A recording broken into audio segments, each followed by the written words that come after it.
I got the fucking life. You got jitters from your life. It's weird. I've been doing this for like 8 years, and every time I hit live, I still got the jitters. I feel like that means that I don't feel safe, right? And if I felt safe doing this, it wouldn't be right. I'm glad I feel dangerous. So you want to feel on your toes. Yeah. You want to feel challenged. Bingo. You know? Thank you. Yes. All right. Well, if there's one thing that Video Game Choo Choo does, it is that it is challenging. I felt challenged today. We're editing X-Tune. It is challenging. Like I don't know. When I hear the word challenging, I just think of like something incredibly stupid that makes you like question your sanity. That's what I hear when I hear challenging. I'm just like, oh, this is a challenging thought. I don't want to think about it. It's too hard. Yeah, that's Video Game Choo Choo. It's, oh my god, these people are off the fucking rocker. I don't want to hear about it. But no, okay. Hello, everybody, and welcome to the Video Game Choo Choo podcast. I'm the host. Hey, can you do that one more time, John? Hello, everybody. Hello. Wait, can we harmonize this? Like, at the same time? Probably not, but I'll give it a go. Hello, everybody. Oh, Discord lag. Damn it. We probably caused someone to swerve off the road with that one. Podcast safely, I'm folks. John. Yeah, and I'm the host. I'm in charge of the podcast. Are you scared yet? I would be. I'm here this time with Solon. Hey, everybody! My name is Solon. I'm part of the Video Game Choo Choo podcast today. I'm really happy to be here. Yeah, you're here. You're here talking. You're here perusing the online content and making judgments about it. Oh, I've got so much baseless speculation. If you're in the mood for that, that's what I've got for you today. Wonderful. We will get to that momentarily after we talk to our friend Spencer. Spencer, what's good? Every time I'm on this podcast, I always end up playing like the straight man to whatever shenanigans everybody else is, and I gotta say, I really love it. You do? It's fun. Alright, I mean, as long as you're having fun. I was gonna say, like, you're welcome to go hog wild too if you want. I'm not gonna say no. Trust me, we got Final Fantasy news, folks. I'm gonna go. Oh no! So, oh no! But I'm gonna like tone it back like usual because I can't sit here and talk about that game for an hour. I don't want to do that. I would not to be mean, but I would prefer you didn't. All right, so we do have quite a bit of wild content to go through this week. So, I think I want to start off with maybe... I think this week was a really good, like, capsule of my, personally, my interests, whether positive or negative. They encapsulated John entirely. They put you into a little capsule, and then they can release you to battle other Johns of the world. Exactly. So there's a few things that I would love to discuss. It's kind of hard to choose which one first. Pokey John. Gotta John 'em all. It's all just wild, and it's hard for me to choose. I think since you've been making all these Pokemon references, I'm going to talk about the fucked up thing that I have been playing that is like Pokemon that I'd like to go into. So, I was working on a review, but instead I've decided to make a video because I feel like the visual would help you upgraded it. Mm-hmm. Yeah. It would help to explain why this game is so frustrating. I played a game called Disc Creatures recently. It is a Steam release. It's on Steam. It is made by one person, and it is published by Dangan Productions. Not like Danganronpa. It's with an E instead of an A. One individual made this game. The developer goes by Picarine Soft, which is kind of cute. I dig it. It is a very heavy pastiche on the original Pokemon. Like, same color palette, same sort of graphics. Oh, right. Disc creatures, like pocket monsters. Exactly. Okay, cool. Yeah. They're called disc creatures because the creatures are, instead of being captured in Pokeballs or anything similar, they are instead stored on discs, and then you upload them to a computer, and then once they're uploaded, you can use them in battle. Whoa. I'm going to be completely upfront with you. I don't like this game. I really, really don't like this game. John, they made it for you. One person put a notable amount of time into working on a game specifically for you. You know how maybe you have like a distant aunt that heard about something that you liked, but didn't really know what it was? Like, they show up to your birthday party and they hear that you liked, I don't know, Pokemon, for example, and they come over and they have they give you a copy of like Robopon for Game Boy Color, or like a bootleg t-shirt with like Pikachu on it, but he's like red instead of yellow, and he has like a Holy shit.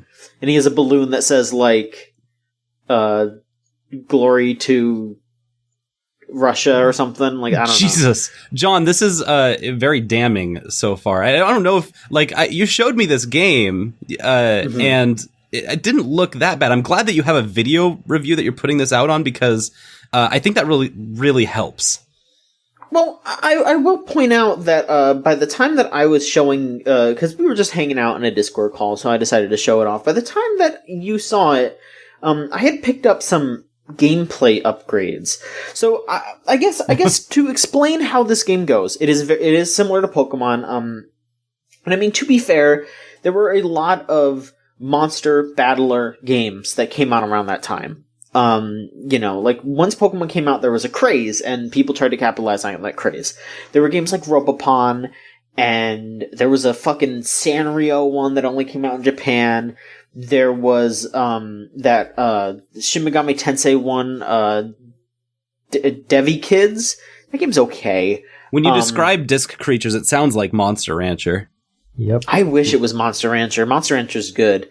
But Disc Creatures, the whole conceit is, you know, it's sound. Disc Creatures is a death by 1,000 cuts. Okay. Yeah. It is good at first glance. It is fine. But as you play it, just more and more nitpicks just keep chipping away at it. Just keep, you know, the foundation keeps getting dug up more and more and more, until eventually there is just a huge hole and it's starting to collapse and you just don't want to play the game anymore. So you start off with 3 creatures that you pick, like they're like your starters. All battles are, you use 3 of your creatures, and you don't swap out, you don't have a party. It is just the 3 creatures.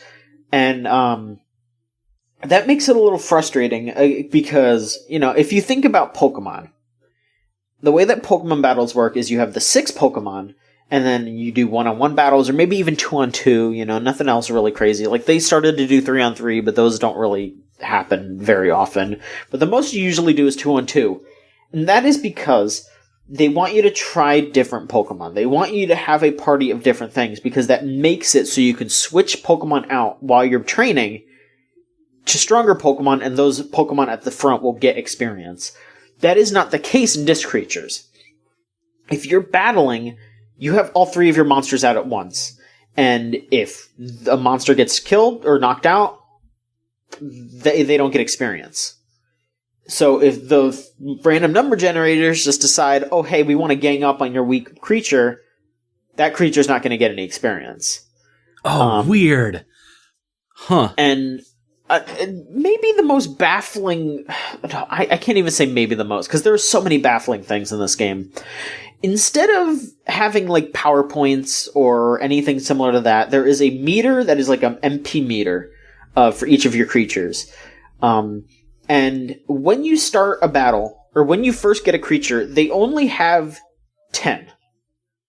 Like 10 power points, and your moves can use... It depends on what the move does, but like stronger moves, you use stronger points. The problem is that it's not like your creature only has 10. They actually have like 50. But if you want to fill it up more, you have to basically skip a turn to fill the meter up. But when you choose to let that creature fill up its meter, if it gets hit, it takes double damage. It's so weird.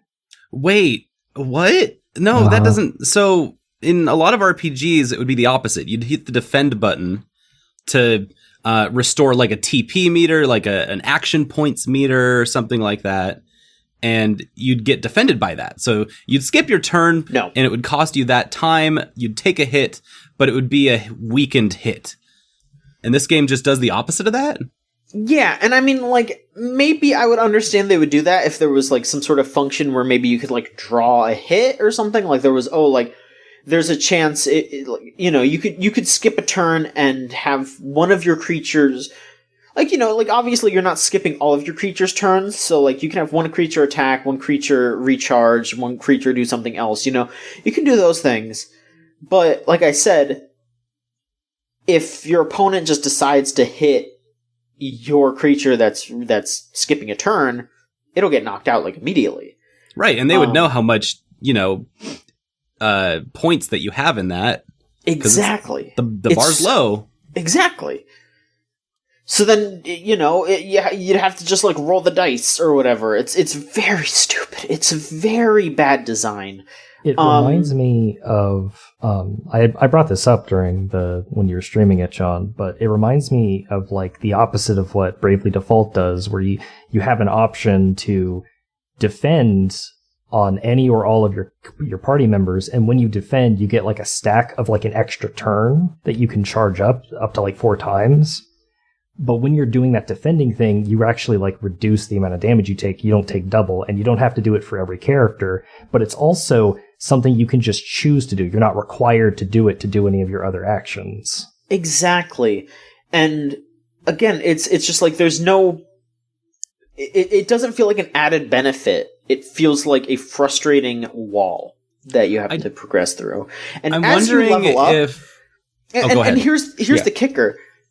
Whenever you start a new battle, your meter goes back to that low amount. And as you level up, you will start battles with more of your meter filled, but that still just makes it frustrating to try new creatures. It doesn't let you experiment.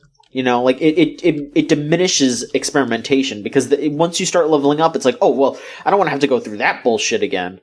Right. It's like a grind within a grind. Yeah, and then it doesn't help that you can't just do the swap out thing like Pokemon does. Mm-hmm. Like if you could do that at the very least, then you can have a good amount of strong creatures, and then if you find something else cool, then you can grind it and get stronger and all that. But yeah, there's little things that just keep building up. Maybe one of the worst things that I have shown people in this game. That, like, as soon as I tell them about this, they go, okay, that explains everything I need to know about this game. Holy shit. If you run away from a battle, you know how in Pokemon, if you run away from a battle, you will just be in the exact same, like, patch that you are in. It's not like you go anywhere when you run away. If you run away in Disc Creatures, it sends you to the beginning of the route. Mm-hmm. I remember seeing this. It looked so bogus. Like, that is a conscious design decision, and it is one of the dumbest things I have ever seen in my entire life. Like, you didn't run from the battle, you ran, like, all the way home, and so if you do that at the end of a route where you're like, alright, I want to skip through this battle, and you hit the run button, it'll just send you all the way back where you came from, and you'll have to do all those battles again. Exactly. It punishes you for, like, everything. It punishes you for everything. It's so frustrating. It's one of the most frustrating, banal RPGs I've ever played. It's all just in the design. Like, the basic structure of the game isn't that bad. It's just all these little things. So I have a question. It's such a pretty game. Yes. Do all of the disc creatures, like offensive or defensive actions, require this energy that you have to charge up? Yes, even if you want to defend, defending is like 2 energy. So if you're out of energy, you can't even defend. Okay, so like this also reminds me where you start with like very low amounts of energy. One of my favorite games, Final Fantasy Tactics Advance, it's like an isometric tactics game, and in that version, when you start a battle, everybody starts with full HP and full MP, and the higher powerful like magic spells cost a lot of MP. So what you would typically do is you would just have your magic users dump all of their stuff, but then like the regeneration for MP was very low. So having a large amount of magic users in your party was good to like get a bunch of burst damage out really quick, but then they would be kind of like, you'd have to build them in certain ways to give them to do something when they didn't have any MP. In the sequel game, for the DS, they did the opposite. Everybody starts with full HP, but 0 MP, and they focused on regeneration. And regeneration's like a set amount that can be modified a little bit, but it basically paced magic users in such a way where it's like you're not just dumping all of your shit immediately. You have to wait. You have to bide your time. Mm-hmm. But the thing with that game is you can supplement your team with like physical like melee fighters or archers or people who don't have to use MP to do actions. And so this doesn't seem like it was fully developed from how you described it. My gut instinct is, hey, has Picorine Soft made an RPG before? Because maybe this is just their first time, and they, as a single person developer, it's really hard to test out all of your systems as they're being developed without, having to suddenly, like, if someone comes back with feedback that's like, hey, this whole system doesn't work, it's like, oh, that is kind of connected to everything. I don't know how to unweave all of that. But my other gut instinct is maybe they were just trying to respond to Pokemon's PP system, which is in effect pretty useless, just in so much that the PP system, where you have a certain number of points for every single move depending on how powerful it is, and the stronger moves have less abilities to use, it works only inside of dungeons. But at any point you can just go back to a Pokemon Center and refill all of it. Mm-hmm. And so there is no risk and reward, and there's no reason to not just always have the strongest moves on your Pokemon at all times. This might have been a response to that in some way, which is a good thing. That is something that does need to be responded to. But it's just like what you were saying, Skull. That was what reminded me of it, is that in Final Fantasy Advanced 2 Tactics, that one. They limit you, so you can't just use the biggest, strongest move every single turn until you're out of moves. Mm-hmm. Yeah. Yeah, like, there are ways, like, I'm fine with experimentation. I want experimentation. Right. This is just a bad answer to that question. Yeah. I don't know, I'm even just thinking about how, like, sloppy the menus are. Like, if you wanna look at what because, like, your creatures have abilities. If you want to look at what your creature's abilities are, you don't go to the status screen. There's a completely separate screen on the start menu that's like personality. And like, who the fuck is gonna go to personality to look at your creature's ability? Like what does personality mean? It's so weird.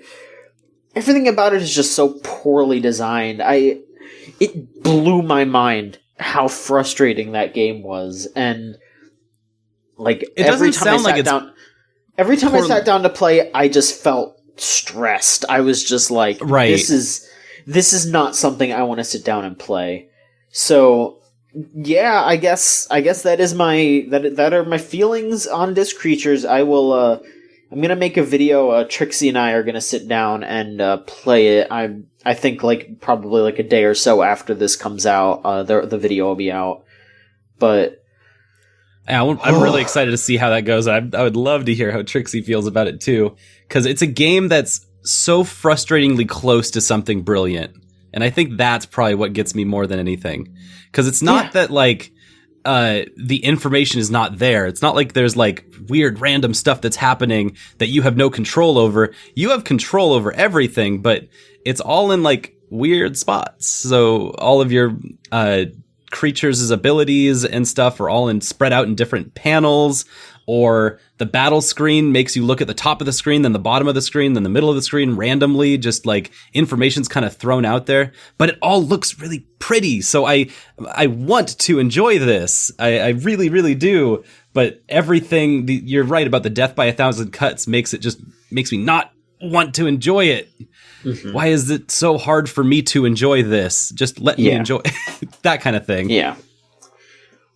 But yeah, I'm just glad I got that out of my system. Feel better? A little, yeah. Yeah. Hey, I got a story.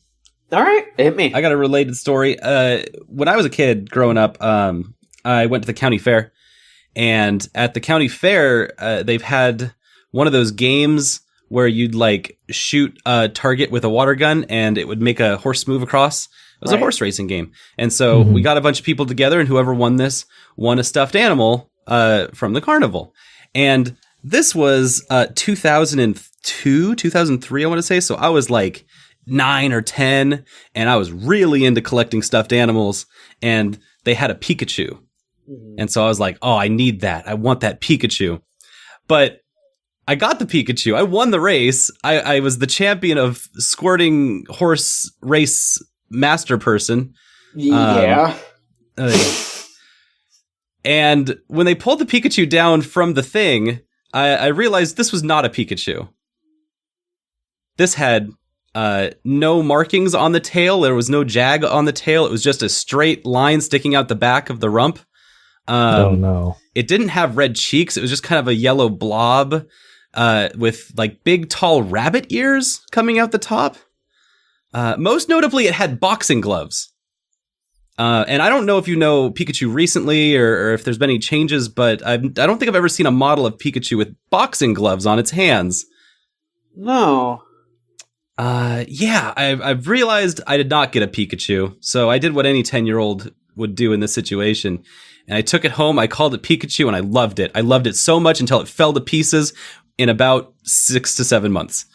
Oh, jeez. And all the stuffing fell out of it, and I was very sad, but also its time was up. And I learned like 4 or 5 very valuable lessons about the county fair that day.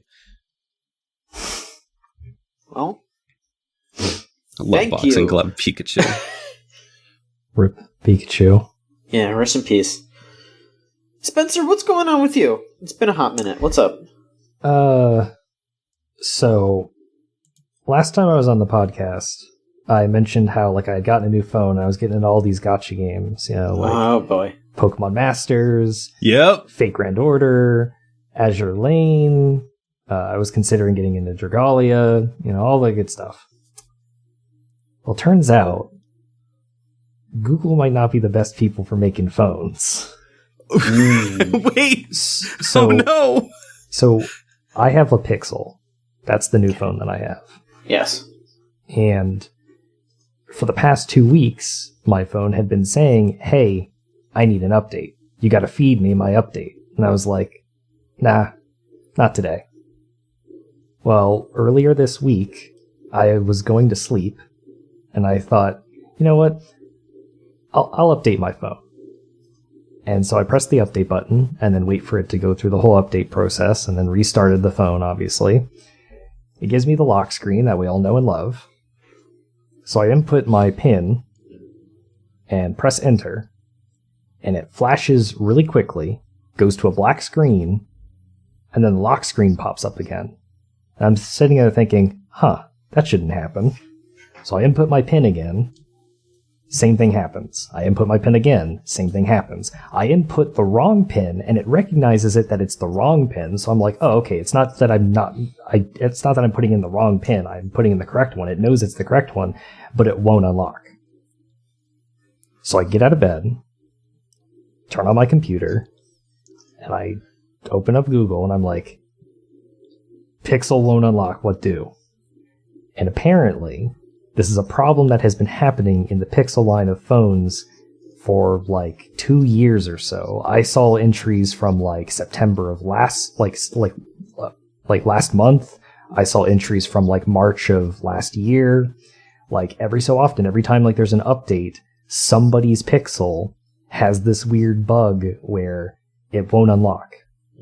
And the tragedy of it is, the only way to fix it is to literally factory reset your phone or get a new phone.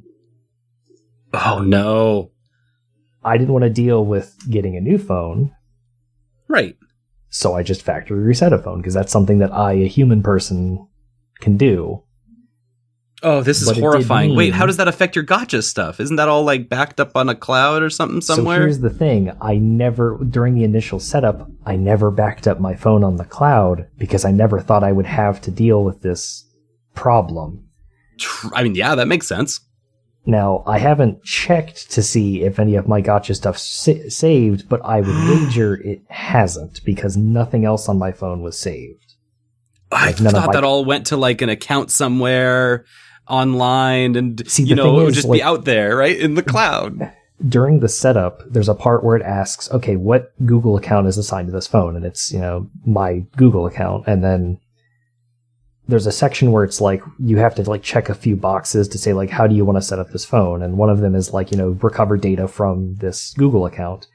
And when it went to go do that and finish setup, it said, oh, there's no phone data from this setup. You have to start the whole setup process all over again. And I was like, I don't want to deal with this. So, but it's because I didn't back it up before. Oh, God. All this. So just, now it's...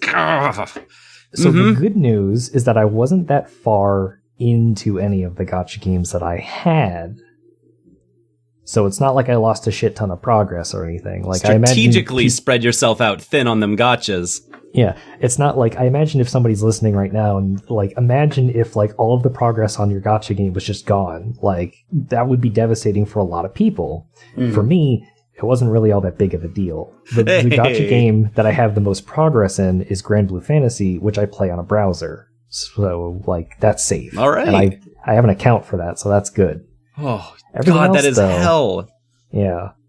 Like, I would have connected Pokemon Masters to my Nintendo account, but I don't remember my Nintendo account. I don't remember the last time I think I used my Nintendo account was when the Wii U was the current console. So, right.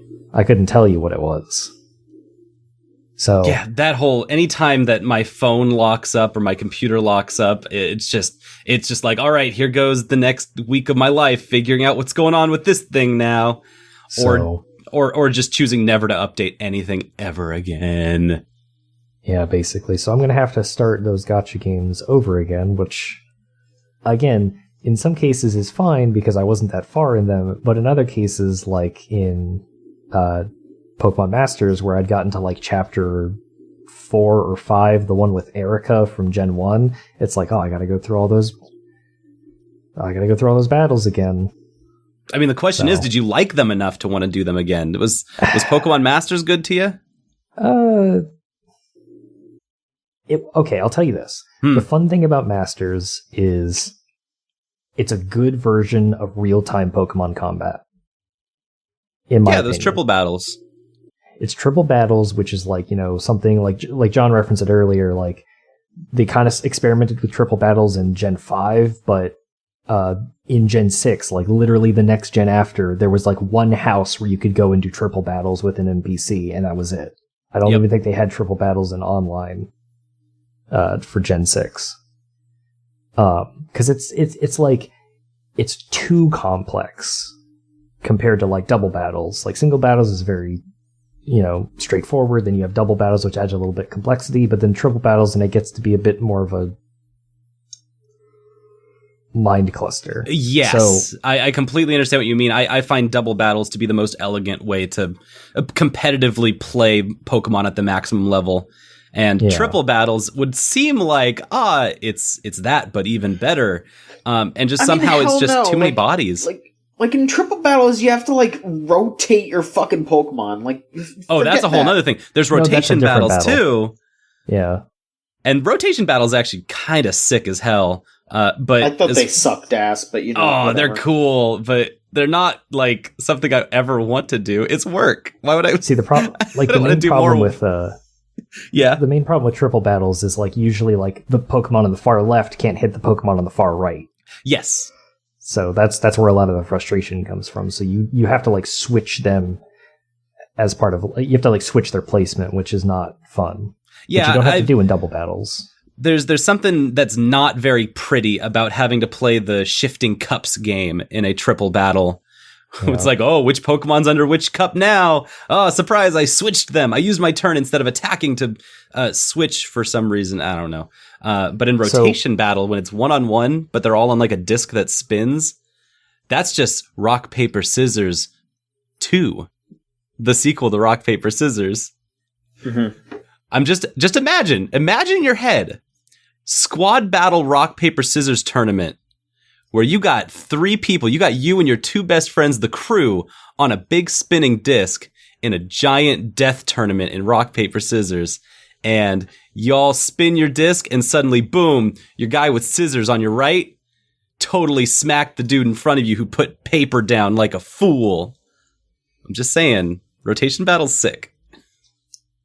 So, going back to Masters, like, I think it's a good version of like real-time battles where it's like, you know, you have like a bar that fills up like an ATB, like from old Final Fantasy games. Then you can like save those bars to use bigger attacks, or you can just like every time the bar fills up just to the first level, you can use a bunch of like small attacks. It works really well. My only real issue with the game is the actual gacha rolling, because it's like this phone that goes off and it's really, really loud and obnoxious. Oh, that's really funny. Because you're like literally like putting out like a Wi-Fi signal, like, "Hey, somebody come help, come join my team," and then like somebody answers your call. So, all right, it's just really loud. But that's what's been going on with me. I still haven't actually gone and downloaded all those gacha games again, just because I've been annoyed. God, yeah, that's a whole nother step, just to see your phone empty and being like, ugh. But I'll get to it. I'm not gonna quit just because the universe was like, oh, all this stuff's gone now. Mm-hmm. Yeah, that is a real horror story of the modern era. So, well, I'm very sorry to hear that. I would offer you my Fate Go characters, but I'm still trying to like make them not shitty. So give me a few weeks, I guess, and then maybe you can use my characters to help you. Oh, sweet. I'm trying to make Nidochris good, because then she can help you with your grinding and all that mess. Nice. There you go. Solon, what's up? What's up over there with you? What's good? What are you doing? John, you know, life's been really good lately, actually. I'm glad to hear it. I've got this big show coming up this weekend with That's right. The Weekend Invitational, where we're going to be playing the worst Wii games we can find for charity for 24 to 48 hours straight. Uh-huh. And every $100 that we raise for Take This, a charity that helps with mental health awareness in gaming spaces, they help run all the quiet rooms at PAX, as well as many other things. They're awesome. Every $100 that we raise, we're going to add another bad game to the list. Ooh. So I'm just in a place now where I'm drowning in bad Wii games. I have shelves full of what I once considered shovelware and now have to consider content. Oh, no. How the tables have turned. Yeah, we actually did a showing last week at our local GameWorks in Seattle to get as many streamers as we could. And so we got a bunch of local streamers that are coming by to help us out. But weird thing happened while we were at GameWorks. Me and the main crew that are helping me out, Phil and Mike, they were helping demo the games. And I turned my back to go do some networking, talk to some folks, bring in some people. I turn around and they're playing the B-movie game. Oh, no. Old Seinfeld back at it with the B-movie, which is weird because I didn't bring that game to GameWorks. And so I started asking around. I was like, hey, did the place here? Did they give you the B game or something? Does this B movie game like come from someone? Did someone else bring a random Wii game because they just, had a thought maybe? No, they packaged that game in with Shrek the Third, which is in fact a game that I brought. And so now, when we do our Shrek the Third block during this weekend, it will come with the B movie game demo. And I was not ready for this. I was not ready for so much that weekend. I was not ready for the B movie to happen. I was not ready to also have Mikey, I think, completed 2 or 3 entire Wii games in the 3 hours that we were hanging out there. Wow. Yeah, front to back, start game and then congratulations, thanks for playing. This has been Ninja Bread Man. And it was I felt like I was in a fever dream and we haven't even started yet. And so it just put me in a really good space where now I'm just the rest of this week is going to be awesome. There's horrible games and they're all going to happen this weekend and I just get to live in that space. That's I get to good. live in the bad fun. Wii space. The Wii space. Are there any particular games that you're looking forward to playing, if at all possible? Okay, so last year we ran into a problem. It was a beautiful problem. Uh-huh. And one of the games was too good. Huh. It was a game that I didn't think was going to be good. It was called Pirates vs. Ninjas Dodgeball. Okay. 3 great tastes. A real Neapolitan ice cream type of video game right there. Yeah. Just, pirates and ninjas playing dodgeball. Well, the dodgeball game was actually really fun to play.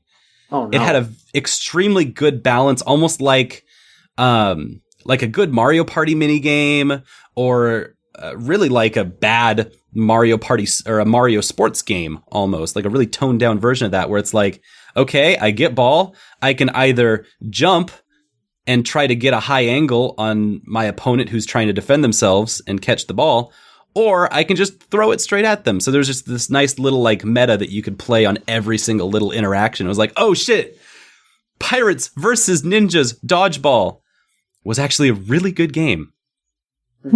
Made by a little Texas studio called South Peak Games. This was the only game that they made, and honestly, they nailed it and won. They didn't need to make any more after that. Well, good. I mean, wait, no, that's not good. I mean, at least they made something good.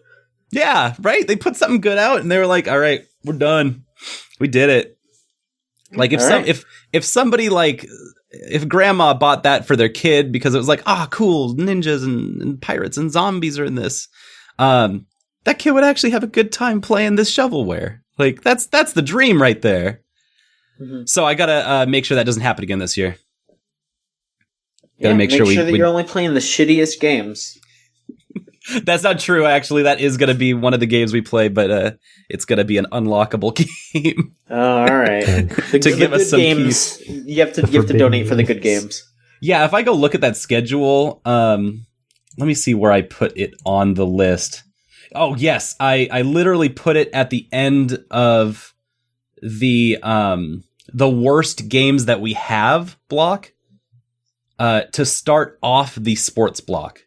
So it's the middle between both of those 2 content blocks that we have, which we have this year. We've actually organized them into little sections. So all the kart racers are going to hang out together this year, and I'm going to see how that goes. Okay. Are you ready for 4 hours of kart racing? Because I don't know if I am. Yeah, I was going to say, are you? But it kind of sounds like you're not. So M&M Racing, man, that game is. How would anybody prepare themselves for that? Well, you do crunches, you do some squats, you get your waggle arms really limber and ready. It's just a lot of stretching. It's a lot of stretching. Okay.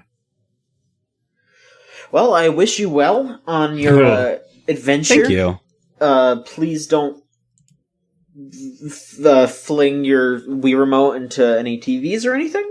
And raise some money for some folks. That you'll just have to watch to find out, because that is an extreme possibility. Yeah. All right. Let's see here. Okay, I'm going to talk about something that makes me happy this time. What? I'm not going to talk about a thing that makes me want to rip my hair out. Instead, I want to talk about a nice thing. So, the creators of the Analog NT and Analog ST, I think this is ST, I don't remember, but those analog folks, the people that make the high-end, super pretty game consoles that run like Nintendo games, they have announced that they are making a Game Boy style one called the Analog Pocket, and it's probably the coolest thing they've ever made, and it's just fucking incredible. I want one really, really badly. I don't know how you could look at that thing and not like just I want it too, and I wouldn't even play it, and I've already got like a system specifically for playing those games, but also it's like, so cool looking. I have an SP. I have an SP within reaching distance. Like, yeah.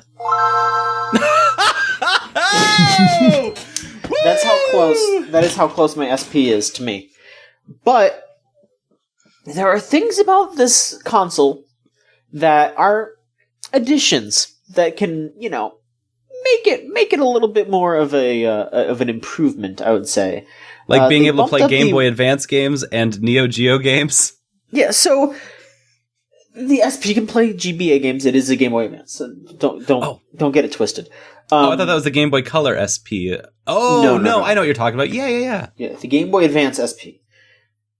So the Analog Pocket can play all Game Boy games, all the Nintendo handheld games, out of the box. You can buy adapters for Game Gear, Neo Geo Pocket Color, and Atari Lynx in the future, which that's wild in of itself.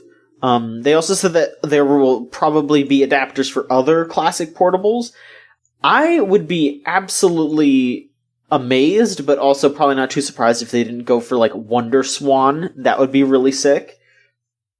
I think maybe it would be cool if they did like the Turbo Express. I mean, even though that is just like a TurboGrafx 16, they could just like have TurboGrafx games on there. That would be cool. And you know what? If they really want to go all out, if they want to go real wild, you know what's technically a portable console? Virtual Boy. Oh, no. No! They should do Virtual Boy. I guess. So this thing is a 1600 by 1440 display. So that makes it real pretty. It's a real pretty little thing. It's got an LCD. So yeah, it pumps it out 10 times the resolution. I was going to say, wait, like, how did that sounds like magic? And also, isn't it a normal small screen like you'd have in a handheld? Yeah, well, it's just prettier. It's just pumping that shit out pretty. They just got a lot of dots in really small space. Yeah. It's got all kinds of extras as well, which is, I think, where people are going to start getting real fancy with it. It's got an SD card slot. So people are probably going to hack this thing real quick. I did not know that it had that. That's awesome. Yeah, so, I mean, if it can run GBA games, it could, like, 100% run up to, like, Super Nintendo, maybe more, depending on how powerful it is, because it does have an extra, FPGA built into it, which is just like freely programmable. So folks are going to be able to figure out how to just like get other emulators running on this thing. Like, I would not be surprised if within 24 hours of this thing getting sent to the public, there is an NES emulator out there. You could just run everything on it. There is also built into it, this is really crazy, is a nanoloop synthesizer. So if you are anywhere familiar with chiptune music, you will know that lots of people will just hook up their Game Boy and use the built-in chip sound effects and all that to make their music. Well, with the Analog Pocket, you will just be able to make music right on that and export it. Like nothing else required. You could just make chiptunes on the Analog Pocket. Oh, wow. That's really cool. I know this is sounding like it's like an advertisement almost, but like I'm in the exact same boat as you. Is that when I was hearing all of these details, I was like, they really thought of everything. And it just feels like there's so much care and love in this. Yeah, it's just super cool. It's just super cool. I just want it. Like not only does it have all this shit, they're also going to be selling a dock that you can buy and hook up to your TV, and it's just like the Switch. You just slam that thing down onto the dock, and it will put those games up on your TV. And you could just use any Bluetooth controller. So it's fucking crazy. You could just slam it right into that dock.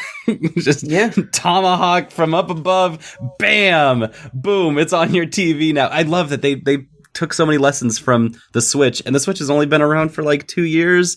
It's so cool seeing other folks that are making console machines that play video games iterating on what are now kind of like best practices. It's really cool.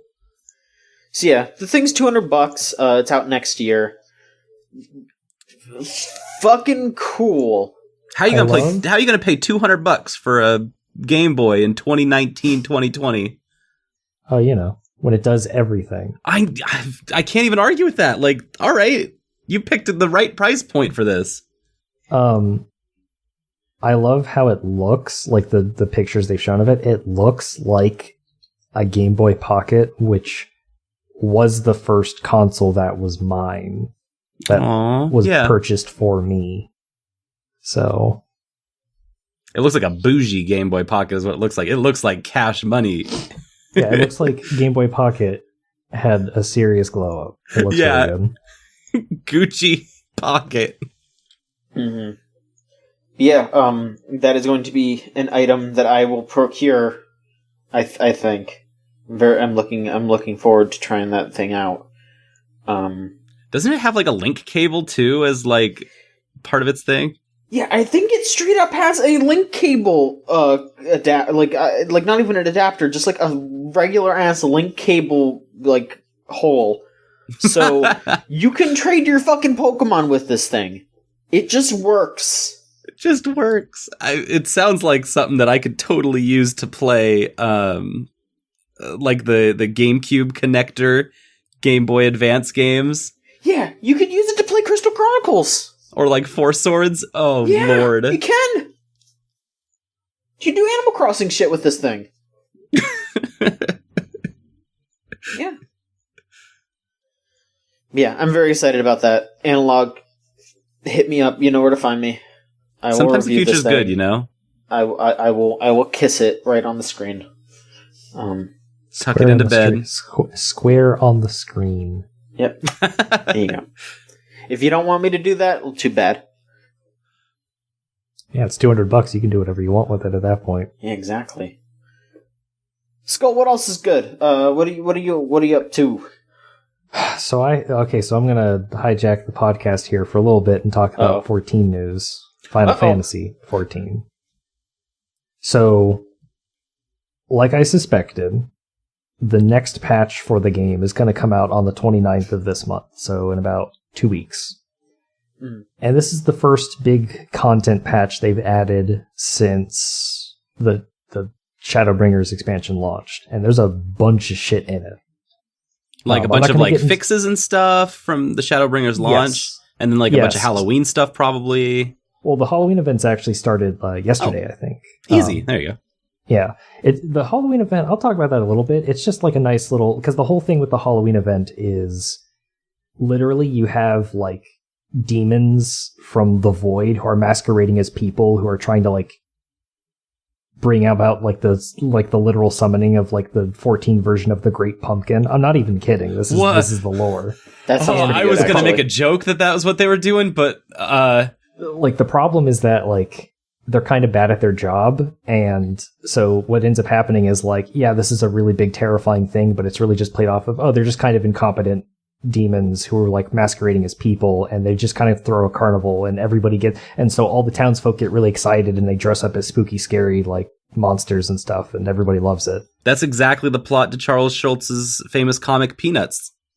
Yeah, basically. So, but like they've included the Halloween special events that were in the last few years, where one lets you just go into a mansion and you can talk to an imp, and the imp will dress you up as one of the NPCs, and so you can do a bunch of like little funny pictures as a bunch of different characters That's from the cute game. as hell. I'm glad I asked about it. It's very cute, and it's I believe it's accessible as long as you're like level 15. So even people who are on the trial versions of the game can get in on the fun. That's cute. Yeah. So, but the new stuff that's coming out is big. So, Oh yes. There's like a bunch of other stuff. Like they're adding New Game Plus mode for an MMO, which is really weird. What? Basically how it works is at any point when you're playing the game, you can open up like the New Game Plus like menu, and you can select from one of the 3 expansions that are currently released. So Heavensward, Stormblood, and Shadowbringers. And then you basically select a chapter, and then you go and you activate it. And then what you can do is you'll have all of the quests for that chapter will be unlocked, and you have to play them in sequence just like you would have to do in the normal game. You can do this in tandem with your current progression, so even if you're not all the way to the end game, you can still like do the New Game Plus stuff. Your progress isn't lost. You don't have to like restart the whole game over like what you normally get with the New Game Plus and games that aren't MMOs. This is mostly for revisiting certain like sequences. So like if you don't remember what happened or if there's a part of the MSQ that you really liked, you can go back and play it, because a lot of those like solo instances are really fun, but you only get to play them once. But now you can play them over and over again. The only thing that's missing from it is A Realm Reborn stuff, the very, very early game. But they mentioned how that stuff will be added to the New Game Plus function later on in Shadowbringers, because they're actually like doing significant rework of that early game, because that's really the roughest part of the game. And I've gone through the earliest part of the game like 5 times, and it's rough. It sucks. It's not good. It's not good design. So I'm looking forward to seeing those changes later on. But the big thing that they're adding is the Nier raid. The Nier Automata raid, the collaboration event. So... Oh, that's huge. Yeah. They've been working on that for a while. So it's been worked on by Yoko Taro and the other guy, I forget his name. He does like Dragon Quest stuff. Not like the Dragon Quest man, but he's worked on Dragon Quest. He worked on I think he worked on Nier Gestalt. I'm not sure. But they're basically like writing it and designing it. We don't have a lot of information on what the plot is. They didn't really show anything during like the live letter that was previewed this morning at 4 a.m. my time. Because they want players to experience that for themselves. But the actual like instance is called the Copied Factory, and it looks like the early parts of Nier Automata. There's a tank boss, looks like. There's a boss that's just like a giant, it's almost like a GLaDOS thing from Portal, but instead of like the GLaDOS head, it's like one of those like circular robot heads from Nier Automata. Mm-hmm. Yep. And I think the end of the raid is going to be the battle with the big giant factory monster thing at the beginning of Nier Automata. You know, the big thing that you fight in the prologue, I guess. I think that's going to be the final boss. Bold choice. Not the one I would have gone with. Probably. Well, I remember we have 2 more. We're going to get another one. We're going to get the next 2 in patches 5.3 and 5.5. So that's going to happen next year, and then probably the year after that. Okay, so we cool. get a Nier raid every year now, at least until the next expansion comes out. But I mean, if I had 3 bosses, I would have immediatally picked a big dress robot lady that was cool. The Bishi kids that you beat up. What are they called? Alpha and Omega or whatever their names were. I don't even remember their names. And then like the last one would be Emil. It would be just a big Emil super boss monster, like the super boss in Automata. So a couple things that are shown in the trailer is one of the NPCs is 2P, who is the recolor of 2B that was first debuted in Soul Calibur 6.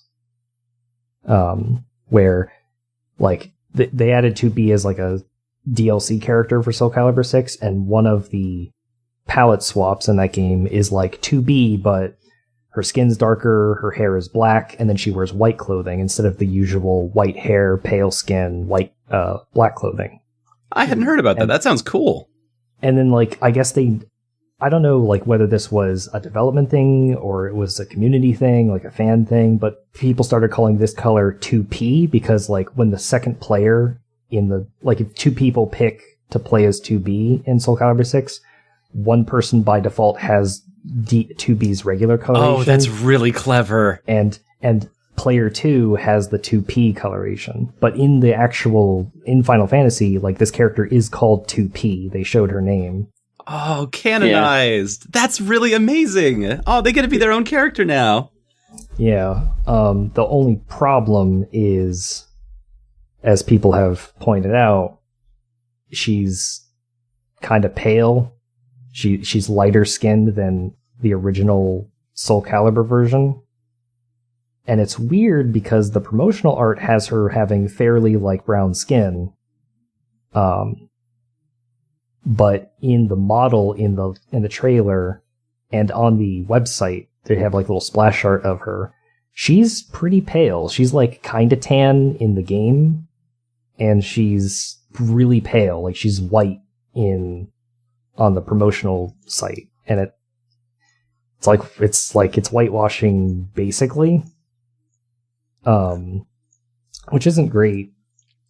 But I also, because not everybody plays this game, I feel like this is a change that they could do literally in 10 minutes, if that. Because I believe how they create characters in the game is they just use the character creator. So if you've ever made a character in Final Fantasy XIV, that would be there's a part where you pick your character's skin tone. That would be like what they would have to do. People have pointed out that the lighting engine in the game isn't super great at, lighting brown and black skinned bodies that well. There's certain parts in that character creator engine that don't light a lot of parts right, and skin color is like the main one.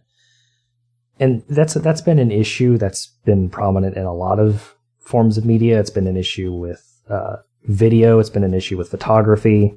You have to like approach lighting differently with different shades of skin. You can't use just one for everybody because it just doesn't work. That's not how light works.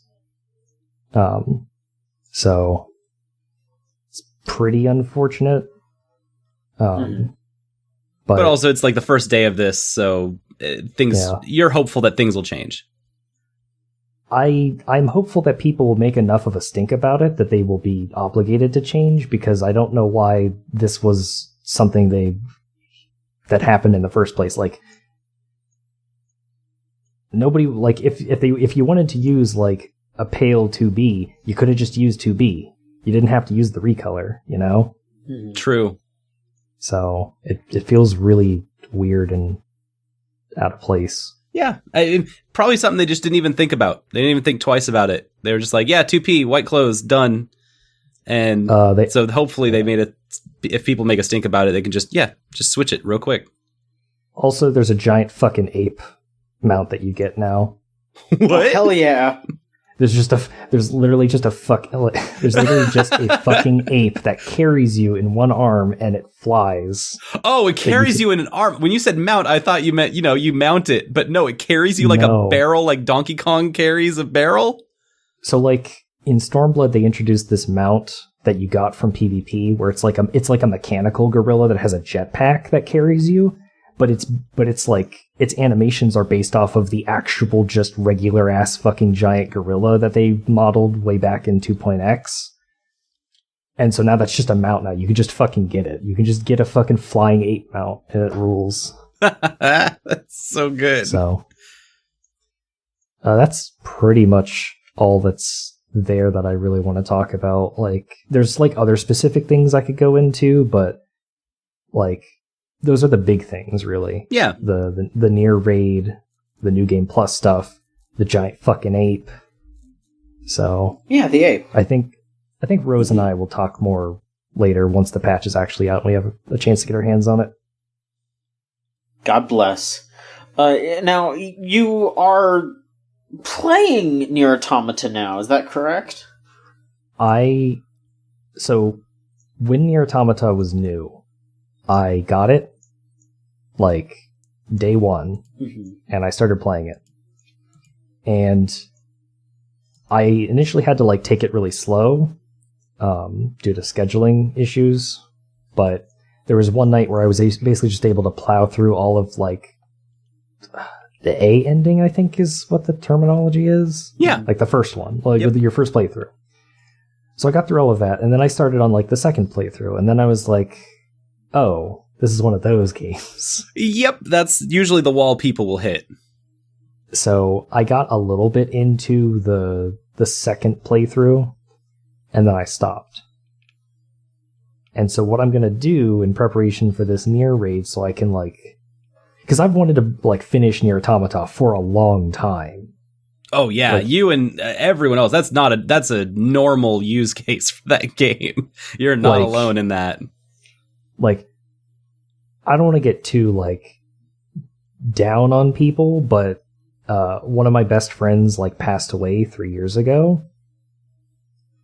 Oh no! And literally, they passed away months before all of the big games that they had been waiting for were coming out, like Pokemon Sun and Moon, Persona 5, and the big one that they were excited for was Nier Automata. So me playing that is kind of like, oh, I gotta play this because they had really high hopes for it, and, you know, they can't play it now, so I have to play it. And your friend has really good taste. I am glad that people like that game as much as they do, because, you know, my friend like fucking knew like this game is going to be fucking big. Yeah, they knew. So, that's amazing. So I've always wanted to finish it for them and for me because like I enjoyed playing it. It's just like I didn't want to have to go through all of that because I literally pulled an all-nighter to finish the A route. So I was kind of exhausted at that point. Yep. So fair enough.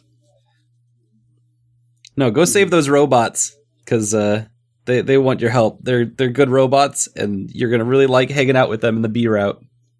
Yeah, the robots are also in Final Fantasy XIV now. Yes, like there's a sequence where like the player character is like hanging from a pod. So I think that's probably going to be a mount at some point, or like you know like the big giant gliders that like the androids get into. Yep. For like I think that's going to be a mount at some point as well. Oh, that'd be so cool. But we'll see. But yeah, I just want to see all those screenshots of people hanging out in their Yora unit pod things. But that's my plan. I'm going to hook up my PS4. I'm going to restart Nier Automata, and I want to finish it before the raid comes out on the 29th. So I have like 10 days or so. Yeah, just finish Route B. That's my recommendation is just finish Route B. Take it until you get to there, because the rest of it goes very, very quickly. Okay. Yep. All right. Well, thank you for the updates. Solon, is there anything else you want to touch on? Oh yeah. Hey, there's been a lot of news lately, and I mean, obviously, the most important is that. Oh, frick! What's her name? The new, not CEO of Sony, but gosh, what is her name? She just stepped down from Platinum and is moving on to the big stuff. Hikumi Nakamura. No, she was not at Platinum. She was at hang on. It was I know. I know I'm like giving you the wrong information, but I know it's leading you to the right stuff. But yeah, Hikumi Nakamura she was at like not Bethesda, but Tango Gameworks. Oh, wow, I was way off then. I'm glad I brought you to the right answer eventually. Because she was working on she worked on The Evil Within. Those are the last two things, and then she was making that. That's right. That Ghostwire Tokyo game, and then she left that. So Ikumi Nakamura and Platinum Games are working on Okami now. That's big news. That is so not, excited about that. That is not confirmed. Kamiya's a troll, and Ikumi Nakamura is also probably just playing along with him because they're, I guess, old friends. She helped design Bayonetta, or her character design. I mean, because she's like a big artist. She does a lot of art. Oh yeah. They could totally be trolling. I was gonna say that this is just off of a tweet and not any actual release, but they could be trolling, but they could also just be like, "Hey, we're trying to drum up support for this. We want it to happen." So that's the biggest news. There's nothing bigger than that. Second biggest news: they put banjos into Sea of Thieves. That's all that matters. Wow. We need kazooies now, but we're getting there. You can, just having a stringed instrument that's not a hurdy-gurdy is very nice. I'm really excited about that. Mm-hmm. The other news is the PlayStation 5 is the people are talking about it and whatever. Who cares? Everyone cares. I fucking care. I'm so excited. Just them starting to make any whispers about a fifth PlayStation called the PlayStation 5. They're not even gonna hide that they're gonna call it something else or anything. Just it's PlayStation PS5 again. They just seeing everyone starting to talk about it, and they're still sharing that same the weird fake render of a fake PS5 that looks like a little football stadium where the fans are going to blow at each other all the time, but maybe it's not fake because that might be a development kit build or something, but it literally looks like a fake ass console. It's got a play button on the front, for playing movies. I don't know. It doesn't make any sense. But the PS5, it can do anything from what I hear. It can play your PlayStation 1 games. It can play your PlayStation 2 games. It can play your PlayStation everything games. And that's the biggest rumor I've ever heard. And I feel like I hear it every single time a PlayStation comes out. But this time, John, you were talking about this. You actually think that this has a little bit of credence. Yeah, I think if Sony wants to really challenge Microsoft here, because Microsoft has their backwards compatibility with the Xbox 360, and Xbox One, I think Sony's going to have to swing that. Obviously Microsoft's a little slow with it. They have to optimize them for the Xbox One and all that. And who knows how it's going to work for the next Xbox. But if they figure that out, that's a huge get from Microsoft. But if Sony figures that out for all of their consoles, and you can just put a PS1 disc in your PS5 and it works, and hell, if it works and it also boosts it a little bit, people flip the fuck out. PS5 will win that console generation just with that by itself, I think.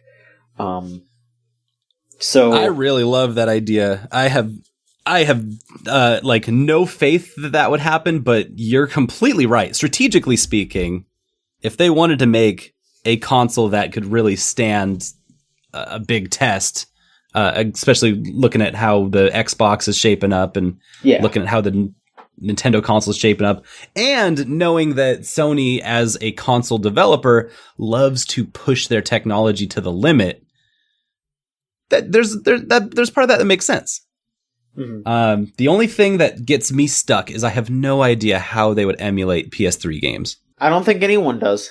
Yeah, I know that from what I've heard, the PS3 is impossible to emulate. Not impossible, but just really freaking difficult, and has a ton of proprietary tech inside of it that just makes it annoying to run. Yeah, it just logistically hard to understand or infeasible even. PS1 and PS2 maybe not so much, but still that would all be extra tech. The weird part is that the PlayStation 4 is just a little tiny computer. Mm-hmm. The PS5 is just going to be a little tiny computer. Right. Those are all actually running on similar operating systems to your own computer. And so PS4 backwards compatibility is probably not hard to do at all. It's going to be really weird because this is the first kind of console generation, and the Xbox runs into this too, where why do you need to make another console? Your current box can probably run the next future games for a while. They're all going to be disc-based. They're all going to be Blu-ray-based. Those things that are the common limiters on technology aren't there yet for this generation.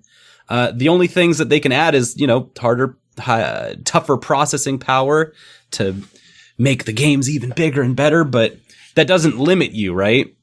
Mm-hmm. And so the PS5 architecturally will look a lot more like the PS4 did compared to any of its previous generations. Yeah. And so with it looking so similar, it's like, damn, why wouldn't I be able to put a PS4 game into my PlayStation 5? Every time I say it, it's still 5. It's real. It's happening. Next year, we will have PS5s and or new Xboxes in our homes. I think that's what's getting me about this, is that, and I think this is what's getting everyone is like, oh, this time the speculation that we're all kind of putting on this thing and why we're looking at this crappy render of a little tiny football stadium that everyone's just looks so fake, but also it's really funny, is that it's real. The picture isn't real. The speculation isn't real. None of this is real, but PlayStation 5 as a thing is People real. Are and we out know there for making sure. PS5 games right now. Yeah. Yeah. And I think that's got people really excited. I'm actually more excited than I even thought I would be about it, because I don't even know why. Like, it's it's not like I'm not happy with my PS4. I'm actually extremely happy with where all of my consoles are at, because they're in such different places. The Switch is doing whatever it does. It's not like the first year of a console is ever good. Yeah. That too. I mean, we've had these consoles for a long time, and I wouldn't mind if I had them for another 5-6 years. I don't need more consoles, but also seeing that there's new ones out, I'm just like, God, that's actually kind of attainable for me, and I'm kind of excited about it, and I kind of want to know, I want to keep speculating on how many teraflops it's going to process, and how quickly the Blu-ray disc drive is going to spin up to start a game. Yeah. I don't know, like... what's gonna be inside of it? Is it gonna have Tegra? Yeah. I don't know. It's gonna have gold gigabit Wi-Fi receivers. Sure. It's gonna have a power plug. It's gonna have a power plug that hopefully actually saves us a lot more energy than the current models of PS4 and PS3. That one's kind of a big one. If that happened, that would be very, very nice. I mean, they said that the sleep mode would use like 1% power compared to like how much it uses now, so... I had to look over to see if my PS4 was actually on, and I think I actually pulled the plug on it so that it wouldn't just randomly turn on. I don't know why it does that, but it sure does. Mm-hmm. All right. Let's see here. There's some Pokemon news. Some real Pokemon. No, you talked about it. It was the new Pokemon's out. It's called Disc Creatures. No, there's actual Pokemon game coming out in a month, and the one right. the one that some people want to play, like me. Oh, yeah, it's in direct competition with Disc Creatures. I'm glad they got their game out first, because who would have known?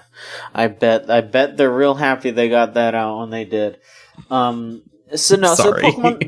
Pokemon Sword and Shield, they revealed some new Gigantamax forms. I'm still not used to that name, Gigantamax. Very weird. Maximum Gigante. As you recall, Gigantamax is because Dynamax is something that any Pokemon can do, where they get large and have special moves. I didn't realize any Pokemon could do that. I thought it was a special thing. Yeah, any Pokemon can Dynamax, but only special Pokemon can Gigantamax. Oh, okay. Yep. So these Gigantamax Pokemon that they revealed are they revealed Gigantamax Pikachu, which the Pikachu grows very large, but then it has the proportions of fat Pikachu from the old games. Like its chubby Pikachu is back. God, I'm so happy, and I did not know that this mattered so much to me. It mattered for a lot of people. Like, so many people were posting for ages, like, why is Pikachu skinny? Make Pikachu fat again, all this stuff. Like, make him chubby, you gotta do it.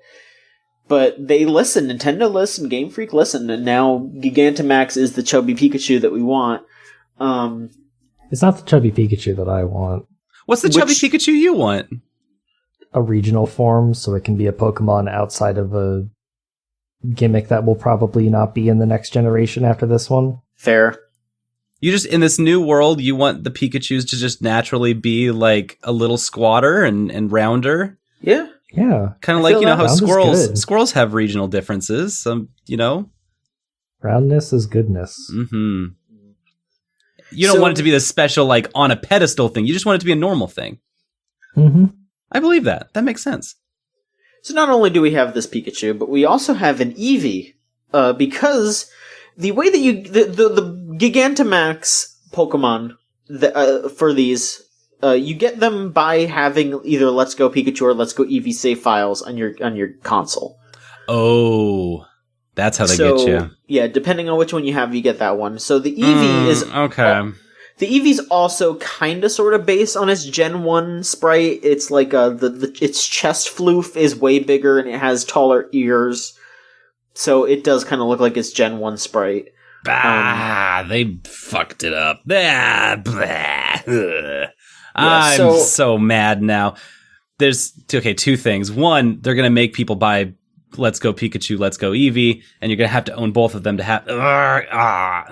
Two, they should have made Eevee just a big ol' 8-bit sprite. They should have made both of them the 8-bit sprite, honestly. If they were going to make references to that would have been good. Yep. So Pikachu's Gigantamax special move is G Max Volt Crash, which will paralyze all opponents. And Eevee's is G Max Cuddle, which is a very powerful move, but also does the whole like attract thing where it will infatuate Pokemon of the quote-unquote opposite gender. So once again, Pikachu gets the shining course. They get all the power, and Eevee... That's not true. In the Let's Go games, Eevee's actually way better. Eevee learns more moves, so like Eevee is like Eevee's a good Pokemon. They also revealed Gigantamax Butterfree, which just makes it look like the fucking Moonlight Butterfly from Dark Souls. Which, you know, it has a move that, its attack, I don't remember what the attack is called, but when it uses it, it will either poison, paralyze, or put the opponent to sleep. But if you're fighting fun. If you're fighting in like a multi-battle, it will affect all of the opponents, but it will be different for each opponent. So like one opponent might fall asleep, one opponent might get paralyzed, etc. Oh, super fun. I love that. Yeah. And the last one is Gigantamax Meowth, which, if you recall, there was a leak that mentioned this, as well as the chubby Pikachu. Gigantamax Meowth is a long Meowth. It looks like Long Cat, and it has like I think a kanji or something on its coin. I wouldn't know what it says, but it's extremely large and it has clouds floating around it. And definitely saw some fetish art of giant things with those exact clouds. God. People activated when they saw Gigantamax Meowth. Oh, Jesus. Yeah, you know. Why now? Why with Meowth of all? I'm all right. You know what? Just like, it's more the concept and less Meowth. You know, like it could have been anything. What do you mean the concept? The concept's been around. We've had gigantic. Like, it reminded them. It was like, good morning. Good morning, the worst one morning artists. You know, I mean, there were some images. You know, maybe one of a certain lizard that may or may not be in Smash Brothers. That's one I saw. I mean the worst Gigantamax that they showcased, not the worst art. Huh? Which one? Charizard. Oh, that's right. I completely forgot because I didn't care. That's right. The sequel to Charizard, Charizard 4. Yeah, they're Charizard 4. Yeah, they're doing another Charizard version because, of course, it's just super you know what this means, fire. Though? There's going to be Gigantamax Mewtwo, because every time there's a thing, like Charizard and Mewtwo always get, like, they get to be in Smash, and they get to have 2 Mega Evolutions, so we're probably going to get Gigantamax Mewtwo, watch. Oh, no, whatever will I do? All right, fair well, enough. Mewtwo I'm fine with. Mewtwo I'm fine with. Charizard I'm less fine with. I think I said this on Twitter. It might have been to you. I don't remember. But if you want Charizard to stop appearing and shit, then tell people to shut up about the card. Like, that is why Charizard is so popular, because everyone has such a fucking crazy hard-on for that Charizard card. That is why. Back in time. That's why? Even in Japan, that's why? Probably. You might be right. It's just weird.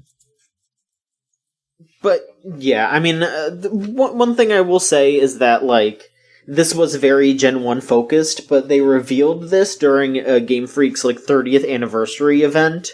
So, them focusing on Gen 1 does make some sense, because that is their big game.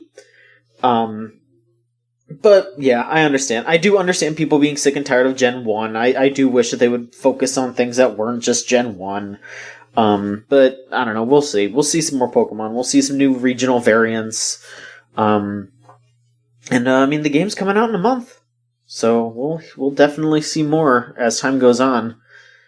But yeah, that's, I guess they also had a preview event or something. There wasn't really too much more information. The only, like, interesting things that I saw was a little bit of information about the wild area. Just like that big open world section where you could just wander around. They said that you get into that pretty quickly. And they said that it is about the size of, like, 2 regions of Breath of the Wild's map, which I don't really know what that means, but I guess that's pretty large for a Pokemon thing. And they also said that if you just wander around, you can get into trouble. Like, if you recall, if you've played Xenoblade Chronicles, you know that, like, if you go a bit off the beaten path, you will run into just, like, level 90 fucking monsters that will just kill you in one hit.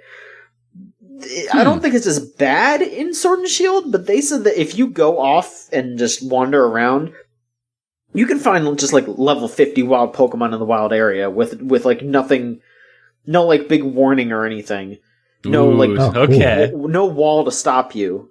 So, Speedrun, this might get real interesting then. Yeah. So, obviously, I'm sure you can tell, because, if you walk in, because there are going to be Pokemon, like, walking around, like, in the open. So I'm sure if you walk into an area and it's like, oh, there's, like, fully evolved Pokemon walking around here, and I just started the game. I shouldn't go this way. Like, you'll be able to tell. But still, you have the option to just, like, wander around and be like, oh, hey, here's a fucking, like, I don't know, Manectric that's level 50 walking around. That is exactly what I feel like when I'm, like, if I walk into, like, a club, that's that feeling. Is, uh-oh, I think all these people are much higher level socially than I am, and I need to go somewhere that's more my speed and quieter, like a library of sorts. I'm reminded of, like, the Doge meme that's like referencing Fallout New Vegas. Like, if I take a shortcut through this quarry, I'll be in New Vegas in no time. And the quarry is just filled with death claws that kill you instantly if you're not prepared. Yeah. I don't know how I feel about the giant route thing, because I'm so reliant on what a normal Pokemon route is to just be a little tiny container that helps keep me focused on what Pokemon are there. And categorizing what kinds of Pokemon are in these little, like, self-contained small little routes. To be in a big area, and this gets me back to what happened in Sun and Moon, to be in a big area trying to look for a specific Pokemon has always been something that's really frustrated me in the games. Sun and Moon would have, like, okay, you've got to look in every single different type of area on this route. So you have tall grass, you've got short grass, you've got trees, and Pokemon that are flying or digging across the ground right now. And each of those has their own spawn rate. Mm-hmm. And I'm wondering if I'm going to get into that problem again here with these giant zones that all the Pokemon are going to be hiding in, because it just might make hunting Pokemon harder. But they will be on the route, so maybe not. I don't know. I'm interested. I'm very interested, especially because you're right with the Xenoblade comparison, that Pokemon is looking at other RPGs for inspiration, and that's cool. This has precedence, right? Yeah. All right. So on. Is there any other last things you want to talk about before? One last little news thing. It's not news, but it's just a topic that's just been fascinating me since. I mean, it's fascinating to all of us. We're going to talk a little bit about Google Stadia. Save the groans. I know. I almost did. I almost groaned. I will save you a groan. It's still something that is fascinating because Google is kind of been gross about developing new products so rapidly and then shutting them all down all the time and stuff. Google Stadia seems really ambitious and ill thought out from the basis, and everyone's looking at this because it will probably fail right on its face. And so, with that in mind, a study came out from broadbandnow.com, and they pointed out that, hey, just a quick question, how many gamers have data caps? And how quickly are these going to run out?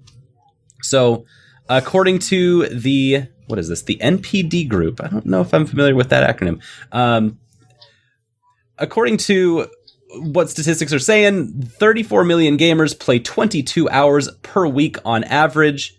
If 22 hours a week was the average for each individual, and they switched to using a Stadia as their primary gaming platform, 22 hours would eat through 1 terabyte of data cap, which is the most common, what most people have. It will come down to 1,386 gigabytes monthly to play 22 hours of, Grand Theft Auto or Red Dead or Destiny 2, like any of these kinds of what games people are playing, Fortnite. These are heavy, heavy games. And they're only getting heavier. So, query me on this one. But 17% of the 943 respondents from their data set, so decent data set, indicated that they did not know if they had a data cap. They indicated that they had a cap. And 21% said they did not know if they had a data cap or not. And spoilers, you do. You probably do. You more than likely, with your ISP, have a data cap. Pretty much all of the big ones, especially Comcast is the most infamous for this, have a data cap of probably about 1 terabyte. And so, looking just at the hard numbers, where is Google's bandwidth going to come from? If it comes straight from your ISP, the data is saying you will not have enough, you will exceed it, and you will incur fines with your ISP for having a Stadia on top of the initial costs of purchasing and owning a Google Stadia.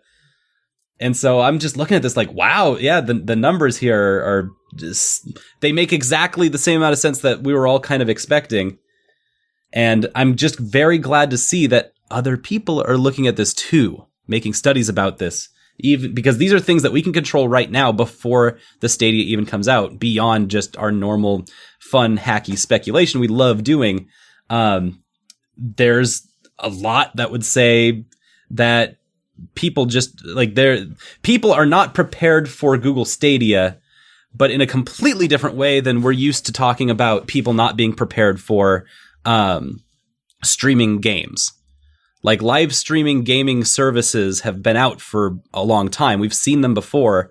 And the problems then were very different from now, because the problem now is these ISP limits, which are mostly arbitrary and almost completely used for taking money from people. Like that is what those data caps are for. Because Comcast wants you to pay extra for exceeding your data cap. It's like $25 bucks for another 100 gigs, which they expect the power users to go blast right through and end up paying 25, 50, 75, etc. Yeah, so Oof.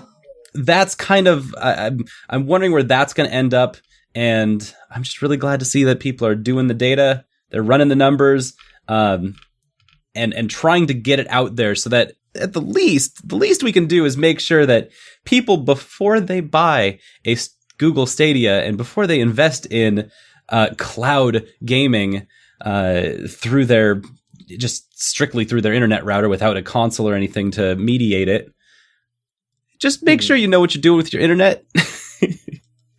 Make sure you know what your internet provider's data caps are, because everyone's got one. There is something else I wanted to say about the Stadia. Yeah.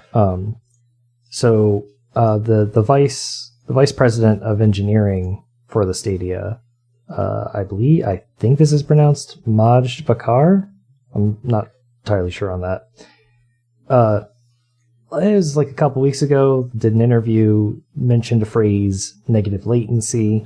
Yeah. Which got a lot of eyes rolling because, like, when you say negative latency, it sounds like, oh, you're going to be, like, playing video games, like, 2 seconds from now or whatever. Right. Basically, like, predicting the future. I asked a tech friend of mine, and turns out that while negative latency is a really dumb term for that, it's stuff that's being used in technology, like, right now. Mm-hmm. Like, GGPO, Good Game Peace Out, which helps with, like, lagless online stuff for, like, arcades and fighting games. That uses the technology that Stadia is going to do. And the basic summary, because I read, like, a study that Microsoft did, like, 5 years ago on this. Basically, when they're streaming you like a game on the Stadia or any other streaming service, they actually are streaming multiple iterations of the game. And the way my friend described it is, so they stream you 2 versions of the game, one where you press the jump button and one where you don't press the jump button. And if you press the jump button, they switch to the stream where you press the jump button. And if you don't press the jump button, then you stay on the stream where you don't press the jump button. And then I asked him, like, obviously there's a finite number of inputs that any player can do in any video game, even games that use like a full mouse and keyboard, or games that are like Steel Battalion, which have like a billion knobs or whatever. There's a finite number of inputs, but you would still have to like stream each of those iterations, like on some machine. And I asked about like the power usage for that. Like, is this going to be like a Bitcoin situation where like this is prohibitively expensive? And he said, like, it's not nothing, but it's not Bitcoin levels either. Yep. So like, if people were still worried about, like, the reason that Stadia is going to be bad is because of these data caps things. It's not actually the technology in the thing. It's just that there's no infrastructure for it. Mm-hmm. Yeah, the double-edged sword of that, just from a marketing standpoint, is they do have to call it negative latency to make it sound like something that is not actually happening inherently already. Because you're right, this is actually just normal technology, even though the name's goofy and doesn't actually make sense with human words. The technology is actually completely normal and not that expensive on the server side of things. But if they sold it like that, then why would you get a Stadia? Because everything else is already doing that. The interesting part is that Stadia is trying to use machine learning to help with those algorithms, to help build off of those things. I would assume probably to weight different options based on what other people have pressed. So like if you're in the middle of your bread and butter combo string, the machine learning is going to ship out and be like, hey, let's make sure we weight when you talked about like, all right, if you hit jump or you don't hit jump, these are the 2 ones. The weighted one would be, well, most people's bread and butter is hit and jump. So that's more weighted than the other one to get you more, to just reduce that latency. I don't know if that made any sense, but it does. Yeah, that's their kind of main idea, is that they will help even further with building on latency, which is actually kind of cool because anytime they do anything like this, that only helps everybody else too. If they are putting together databases for machine learning, algorithms specifically for the patterns in which people play games, that helps all other game developers in a lot of ways, because it means that they can, in their own way, as it kind of trickles down, get access to that kind of technology too. And so it might be a couple years from now when that's just a part of Unity engine or something like that. That's not unreal or uncommon for this kind of stuff. And so there's some interesting stuff in there. At the bottom line, though, is there's the data cap, which is really scary on the consumer level. And then on the systemic level, these are still giant-ass servers that are making you run their games. And I don't know how tech-conscious that is or eco-friendly that is. Probably going to be pretty bad, especially when the alternative is just to, run a box that with a hard, physical, tough game disc that you own in your own house is so much easier. Just being able to just, play Destiny 2 on your computer is a very easy thing. Especially, doubly, you just told us a story. I'm just realizing I'm putting this all together. You just told us a story about how your Pixel phone broke and you had to reset the whole thing. Mm-hmm. And that's kind of the only draw that I see from the Google Stadia is it'd be really fucking cool to play Destiny 2 on your phone. Other than that, I don't really know what the use case is for Google Stadia. I can see some use cases, like if you can't afford a high-end computer, that would be good. If you can't afford a console, that would be good. But then it's just going to end up costing you more than a console would with your internet bills. So that's basically, it'll be nice when we have the infrastructure and capitalism is destroyed. Pretty much. There you go. But then once that happens, Google won't be around. So, no matter what, it's just not going to work. Who's going to back up my phone then, John? Nobody. Great. It's not like anyone was doing it anyway, so... kind of wrote myself into that one, huh? Yeah. Alright, one last thing, and this is maybe the wildest goddamn thing that happened this week. And Wait, I don't wild think for who? everyone. I'm gonna be real with you. This Planet Earth shook at hearing this news. This was maybe my favorite thing that happened this week. So, I do not know why exactly, but a bunch of Smash Bros. Twitters all got together and started rallying for their characters. There have been a huge wave of blank for Smash Twitter accounts. They all hang out. They all make Discord servers. They're all pretty much just wild individuals. So for some reason, I guess Sora for Smash trended on Twitter last night. So a bunch of other ones were trying to hop in on that. Oh, wait. Sorry. Let's stop right there because fucking what? Yes. Hashtag Sora for Smash trended on Twitter. I don't really know how or why, but it definitely did. Okay, I've digested that now. And so a lot of this character for Smash accounts on Twitter were basically jumping on that train, saying stuff like, I enjoy Kingdom Hearts, but also you should put Doom Guy in Smash or something like that. I don't know if any Doom Guy ones did that. Oh, but, absolutely. 100% yes. Yeah.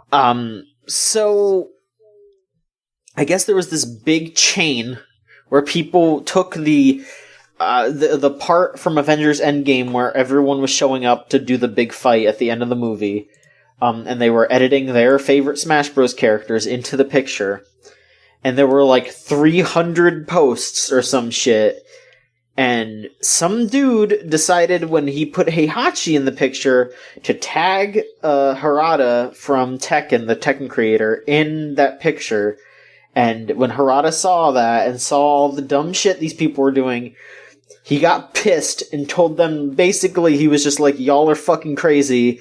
I'm gonna mute all of you. Don't do this. This is stupid. and all these people like flipped out. Holy crap! They were very upset at this guy for tagging Harada.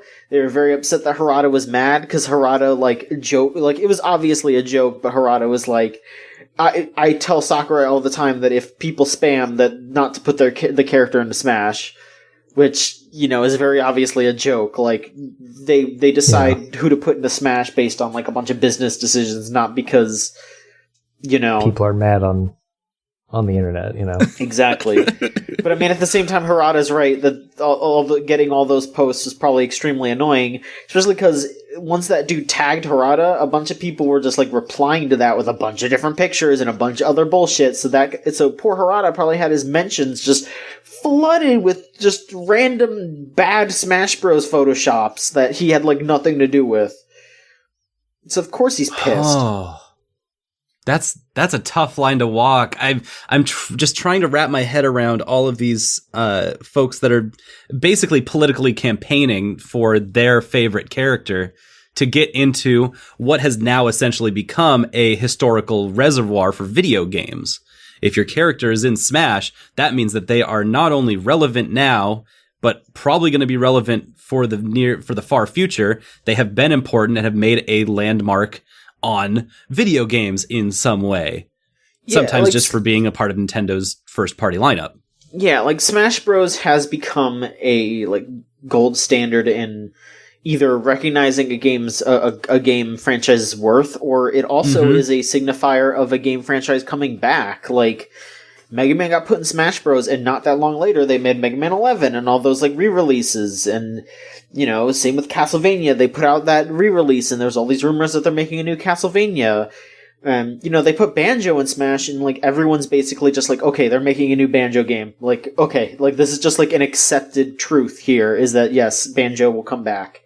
So he did. He's in Sea of Thieves. You can play Banjo right now. Yeah. So I mean, like they're gonna want old things that need to get revitalized to be in this game, because then that means that it's respected. And I get where they're coming from, but also it's just hilarious. It's very funny. That's amazing. Trust me, I am in a similar boat. Like, of course, there are a bunch of characters that I want in Smash Brothers. Like, I'm going to cry and flip out if Travis Touchdown is ever in Smash Brothers, but at the same time, I'm not running the Travis Touchdown for Smash. You gotta start a Twitter campaign, man. How is Travis gonna get in if nobody knows? I don't have to make a Twitter account, Solon, because someone already did, and I know this because every time I mention Travis Touchdown or No More Heroes on Twitter, the Travis Touchdown for Smash Twitter retweets it. Oh, I'm so owned. Also, I feel like in a perfect world, the Travis Touchdown for Smash Twitter account would have just been created by Travis Touchdown in a video game. Like, it would just be, he creates the Twitter account in the game, and then like it's just an actual account. Oh, that's really true, actually. I would not be surprised if there's not a joke in No More Heroes 3 where Travis is like, come on, I got a brand new game coming out, and those bastards wouldn't put me in Smash Brothers. Like, there's definitely going to be a joke about that. Like, unless he is in Smash Bros, in which case then he will make a joke in No More Heroes 3 saying, I can cuss all I want in this game. I gotta keep that shit on the down in Smash Brothers, or something like, like there's going to be a Smash Brothers joke in No More Heroes 3. I guarantee it. At least this game will let me jerk it. Yeah, like, I can't even do my jack-off motion in that game. I have to, like, swing it side to side. It's bullshit. Sakurai can kiss my ass. Like, do you know how hard it is to charge up a lightsaber, shaking it side to side? It doesn't even work right. I'd be so higher tier in Smash if I could just jerk my lightsaber to recharge. Yeah. But yeah, I don't know. Hey, those guys are spam. I know they don't want to be spam, but like that's what that literally is. They are like the spam email of of Twitter. They are the like door-to-door salesman. Like, hey, have you heard the good word of Agumon in Smash? Mm-hmm. Yeah, that's what it is. They are political campaigners for their character, and so if they don't want to be treated as spam, they can also just not exist, because They are the mail that I throw away when I see who's sending it. Yeah. I love them. I love that they're around. I mean, they are campaigning for causes that I can believe in, but also that is spam. Mm-hmm. I wonder how the Sans for Smash community is reacting to all of this. Well, I'm going to say right now, well. Like, they just win, right? So they're just partying, right? Look, all I'm going to say is I don't want to be too specific here, but if you think that I don't know, like Nintendo uploading a trailer for a new game in the series to their YouTube channel means that the character is in, or maybe that, I don't know, he posts a picture of his cat, Sakurai posts a picture of his cat that does not look anything like the cat from the anime that the character is from on Twitter, and you think that it looks like the cat, that's a hint. It's not. So, just be a little normal. Be a little normal. You're just really lighting up the Garfield for Smash campaigns, aren't you? I sure am. Garfield's got video games. But he's not from a video game.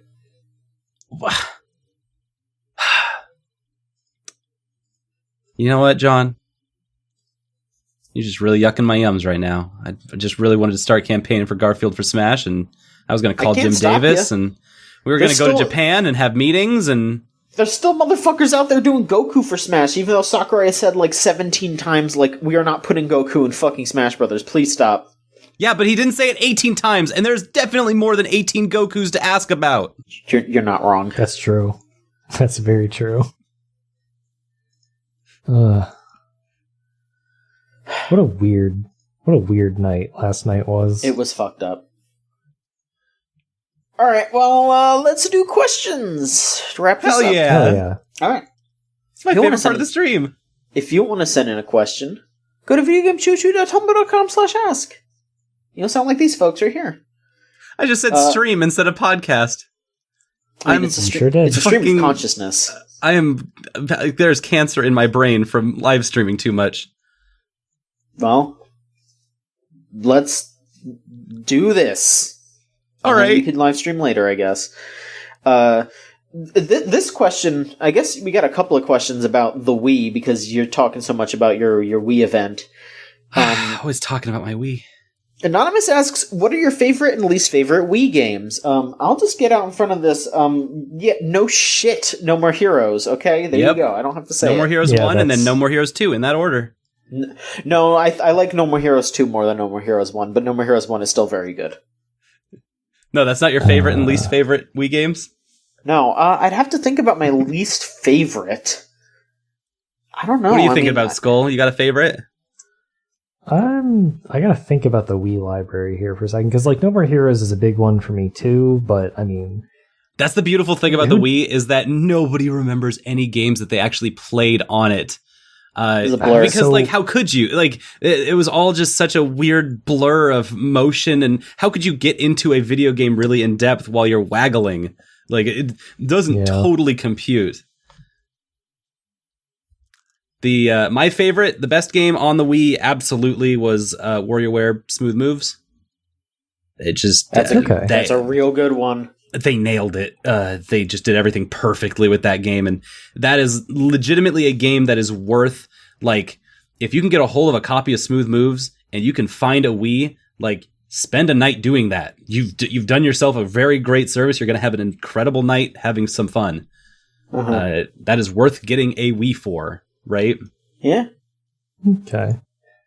I think for me, my favorite is probably Twilight Princess, like The Legend of Zelda Twilight Princess. Oh yeah, yeah.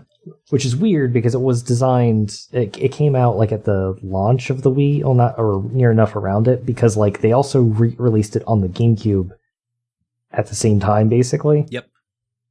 And to solve the issue of most people hold the Wii controller in the right hand, but Link is left-handed, is they just literally flipped the entire game, like they mirrored it. They flipped over the entire video game. The UI, everything. They just and turned it over itself like a tortilla, like into a quesadilla. It boggles my mind that happened. And it's such a dumb, genius move that I can't help but appreciate it, even though, a lot of people don't like Twilight Princess for one reason or another, but it's probably one of my favorite Zelda games. And then my least favorite game is Skyward Sword. It's my least favorite Wii game, and it's my least favorite Zelda game. It's the only Zelda game I'd never replay, because I just had a horrible experience with the motion controls just throughout. It was not pleasant. Yeah, I had the exact same sentiments. I had to play that game. Well, okay, so I didn't have to play that game, but that was one of the first games that I ever played for a Let's Play series on its release. And so we were playing it, and it was just not fun. It was miserable, and I was stuck trying to wrap my head around why I just was not enjoying this. And it wasn't hard. I mean, Tad Tones sucked to collect, and there was a bunch of Wiimote issues that I had in that game that I didn't have in Twilight Princess because it wasn't as ambitious. Then my hard drive crashed, and the 23 hours that we had put into Skyward Sword, I had to redo within 3-4 days time so that we could record again right from where we left off. So I had played that game twice technically, and it was not more fun the second time. Mm-hmm. Yeah, that would definitely sour an experience. As an intrepid adventurer, though, that's not my least favorite Wii game. John, do you have a least favorite Wii game before I just toss some garbage onto the fire? I'm thinking about it. It's tough because I didn't really play too many bad games on the Wii, mostly just because I'd wait for something to be very good. Sure. Buy it. Yep. You didn't have any bad Waggle experiences? Some disappointments? I recall buying Wii Play because I wanted the fucking Wii remote, but the rest of that game is just nothing. So hey, Wii Tanks is really good. I was gonna say the tank game was pretty good, and then the music for the bull riding game was good, but otherwise, bleh. Yeah, it was.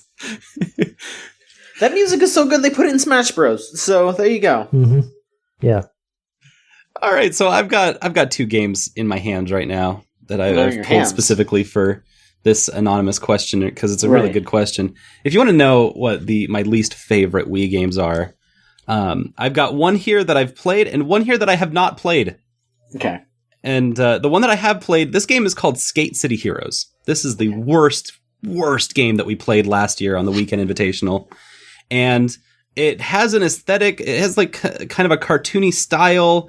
It has a feel that it looks like when you're putting this in, it's oh, cool. I'm going to do some Jet City Radio, kind of futuristic techno skate stuff. Cool kids on the cover. And we're going to do some graffiti and stuff. No, you're on a hoverboard and you have to fly it through targets. But the hoverboard is completely reliant on your Wiimote being held in the right position, and it doesn't work at all. It is just fundamentally does not work, and the hour that we spent playing it was probably the most excruciating hour to have played, and we're going to play it again this week. Mm-hmm. The other game that I have in my hand, I have not played this. I'm not looking forward to it. Everything about it just makes me grimace in pain and agony. And I just want you to feel this with me. This game is called Calvin Tucker's Redneck Jamboree. Oh, yeehaw. 12 redneck-inspired events. They are events, I guess. I don't know if... it's a mini-game, compilation game, but what made me so angry and frustrated and why I think this is just so bad is that just seeing this game on a shelf made me immediately Google... Who's Calvin Tucker? Well, there's no answer. Calvin Tucker is not a person. This is the only thing that comes up under this name. Oh. There's no famed redneck Calvin Tucker hosting this game. It's just this game that exists. It had a sequel. There is no Lord of Rednecks that we are all waiting to learn about. No, I kind of wanted there to be, and I already know this is going to suck because there's not even a Calvin Tucker. It's like, it's so fake and unreal, but I don't even know where it came from, why it exists, why they thought that there would be like this video game market for redneck minigame series. Mm-hmm. And the thing that I'm most scared about, since I have not played it yet, is that what if these minigames are fun to play? And that's got me more scared than anything else. I can just fake. I can flip it over, and on the back of the box is mostly in French. That doesn't really help me. Chaque année, les gens du camp de Redneck se rassemblent pour s'affronter dans la grande fête des Redneck. I don't know how to speak French. Hope I was even close at all. But I hope that made sense to someone. It probably didn't, because it's Calvin Tucker's Redneck Jamboree. I'm just looking at it. It just makes me sad. Don't Google it, or do, actually, if you want your own weird satisfaction verification. The cover is everything you could hope for and more, and I think it's going to set us up for a really good week. All right. Let's see here. I accidentally deleted the ask, so I'm sorry, but I will ask the general consensus of what it was, because we answered this on Chuchigatri, but I'm going to ask it here as well, because It was kind of sort of for both. Harlequin Wheels asked, how do you feel about games being called more anime these days? You know, like, a lot of people are saying that games are becoming very anime. You know, I gave my piece on Chuchigatri, so go listen to that. So, you two, I guess, can answer. How do you feel about games being called more anime these days? Depends on who's saying it and how they're saying it, I guess. Okay, well, you know, give some examples, I guess. So, like, when doing raiding stuff in Final Fantasy XIV, and I'm with my friends, and something cool happens, and they're like, oh my god, this is the most anime fucking thing ever, because it's hype, that's fine. Yeah. I don't mind that. When it's somebody, like, deriding a game because, like, oh, this is all, like, anime, and everybody looks all pretty and beautiful, and, like, everybody's, like, shouting the names of their attacks, or doing standard anime tropes, or when, like, characters are drawn, like, girls are drawn in a sexy way, or animated in a sexy way, like, oh, man, this is just like in my anime, and it's like, I don't like that. Because it's... Sure. Yeah. I don't know. It's just, like, I don't have the words for it. It's not fun when the term anime is used derisively, because it's the same... It feels like it's from the same thought process that's, like, when you hear about people who are, like, in a drawing course at school, and their teacher derides them for having, like, a manga or anime style, and it's like, you can't draw like the way you can't draw like that. You have to draw like the way that I teach you, or whatever. Mm-hmm. Like that art is somehow less valuable because it's not Western. So right. I want to take what you're going off of. I want to kind of focus on that first part, where people are talking about games becoming anime because of its type of hype or a atmosphere that they bring. Because I want to talk about the effect of live streaming and Twitch and stuff like that on game development itself. Because it is now not enough for your game to have a good opening. Like, if a game had a really strong an interesting opening, it could hook people long enough to get them, like, to buy the game, and they could play it. And maybe the game started out better than it actually ended, or maybe the game was good itself, but it was all in that first, 10 minutes, first impression of the game. But now it's much more about your core game loop and how hype that core game loop is, what kind of like variety of play styles you can add to that game loop, as well as how pushing the button can give you an outcome that is either lose, bad, fail, or extremely good, hype, excitement. And so I think if people are looking at games and saying, this is much more anime, I do really believe that it comes from that exact same cycle, because anime in the mainstream, with like Dragon Ball, your just anything that's in that category, is very much about building towards an excitement, building towards some kind of hype in each of its episodes. And so, yeah, I think that that's where that comes from. If people are seeing those as the same, that makes a lot of sense. Sure. Okay. I think it comes from trying to grab people with your core game loop, as opposed to trying to grab someone within your first 15 minutes of drama or gameplay or whatever it turns out to be, depending on your type of game. Mm-hmm. Weird difference to this, and what is always the exception that proves the rule, is the least anime game to come out this year, and that's the Untitled Goose Game. I would never call that anime. There's nothing anime about it. It's a very pensive game where you honk. But even its core game loop still has a lot of that same function and versatility, and that's why it has become so popular all over the place, is right. Because maybe it's not an anime game, but if you told me like the concept for Untitled Goose Game came because of a goose for coma online, I would absolutely 100% believe you before looking it up and realizing that's not the case. I'm sorry, I could definitely. A what? A goose for coma?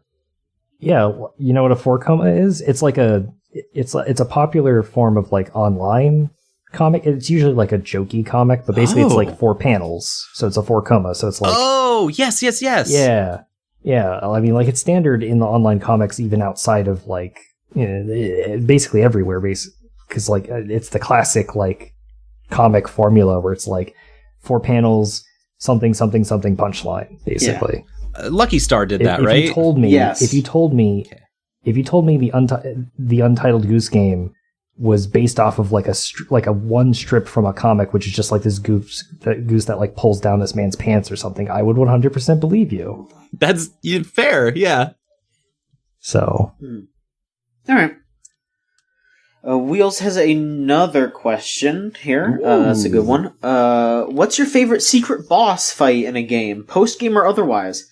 How much effort does it take to get to them / get strong enough to defeat them? I'm a big fan of all the like Velvet Room attendant fights. I think that's like a really cute thing to do in Persona, where you have to like once you like get super strong enough and you challenge the Velvet Room attendant and they just like clean your clock. That's always really funny and really cool. Mm-hmm. I think that's my favorite. Yeah, I like a secret boss that's not secret at all. I like one that just stands right in your way and is like, hey, you can walk around, but if you fight me, I'll kill you. That kind of thing. Yeah, and of course I gotta give a shout out to like fucking Shin Akuma and like evil friggin' Rugal and all that shit. Like all those like famous villain like fighting game like super bosses. Gotta give shouts to those. Okay. Mine's kind of a tie. The more recent one is Bloodborne's secret final boss, the Moon Presence. Mm-hmm. Oh. It's kind of difficult to, like, I'm going to spoil how to get it in Bloodborne, so cover your ears for like 2 minutes or whatever. Mm-hmm. You have to collect 3 of 4 possible pieces of an umbilical cord throughout the game. Gross. And there's only 4 of them, but they're hidden away in different locations, and for some of them you have to do like specific side quests or go like do specific things. So it's kind of tricky to do if you don't know what you're doing. You typically will always stumble across one of them though. So you will be aware that there's, and the item is called like 1/3 of an umbilical cord. So you know that like, oh, there's probably more thirds of this. What you have to do though is you have to eat them Ooh. And then you have to go into the final boss and beat the final boss. And then if you beat the final boss, then the Moon Presence fight happens. Which, for me, the Moon Presence isn't an especially difficult fight. It does one cool thing where it drops your health all the way to 1.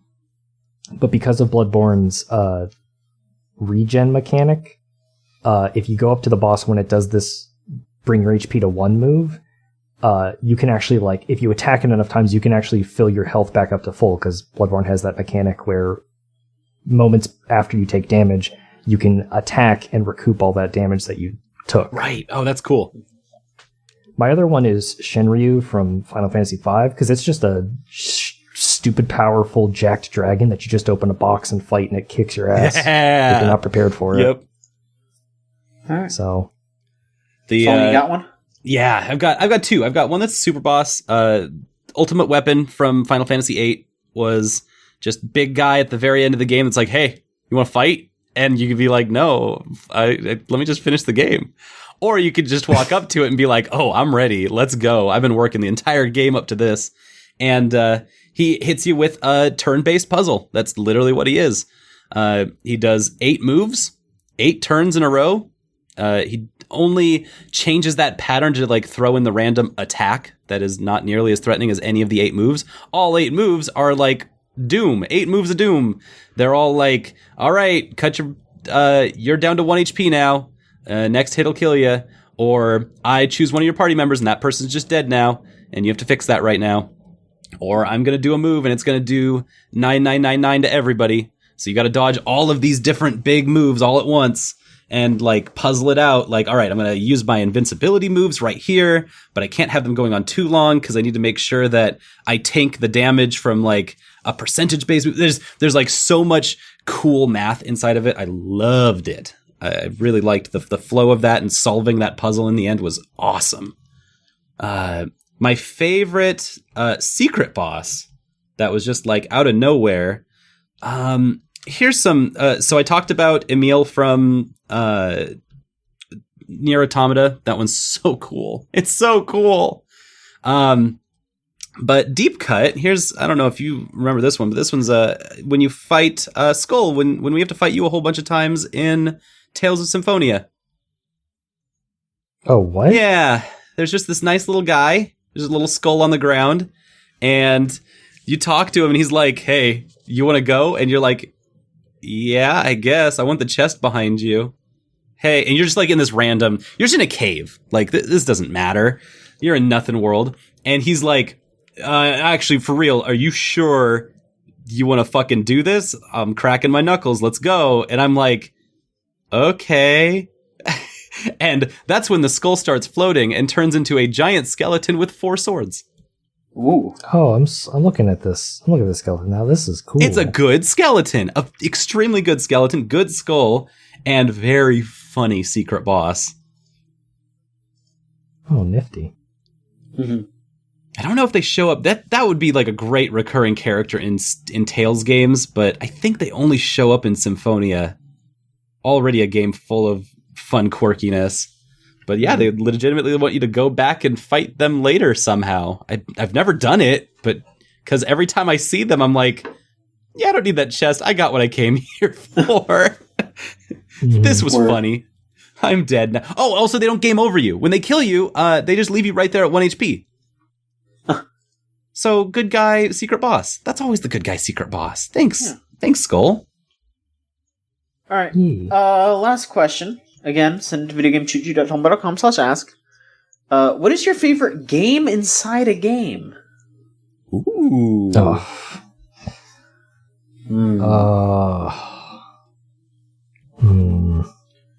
Some good ones out there.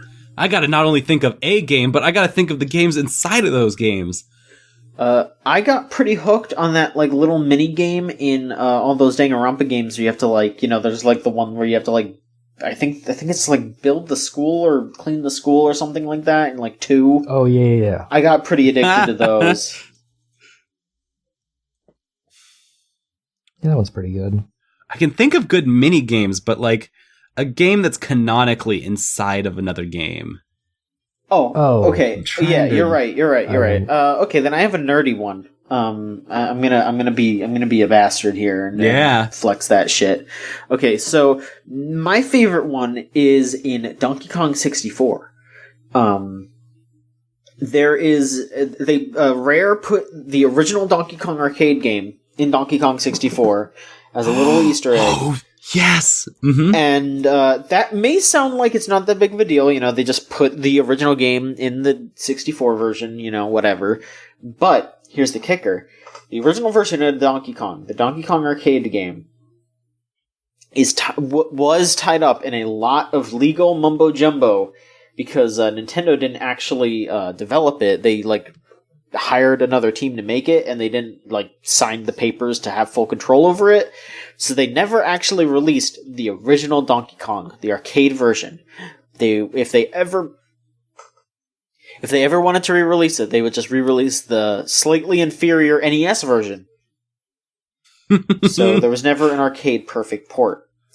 But Rare was just like, fuck it, we're just porting the arcade version. Who cares? So they did. They put the arcade version in Donkey Kong 64, and they totally weren't allowed to do that. So there you go. Wow, Donkey Kong 64 is illegal.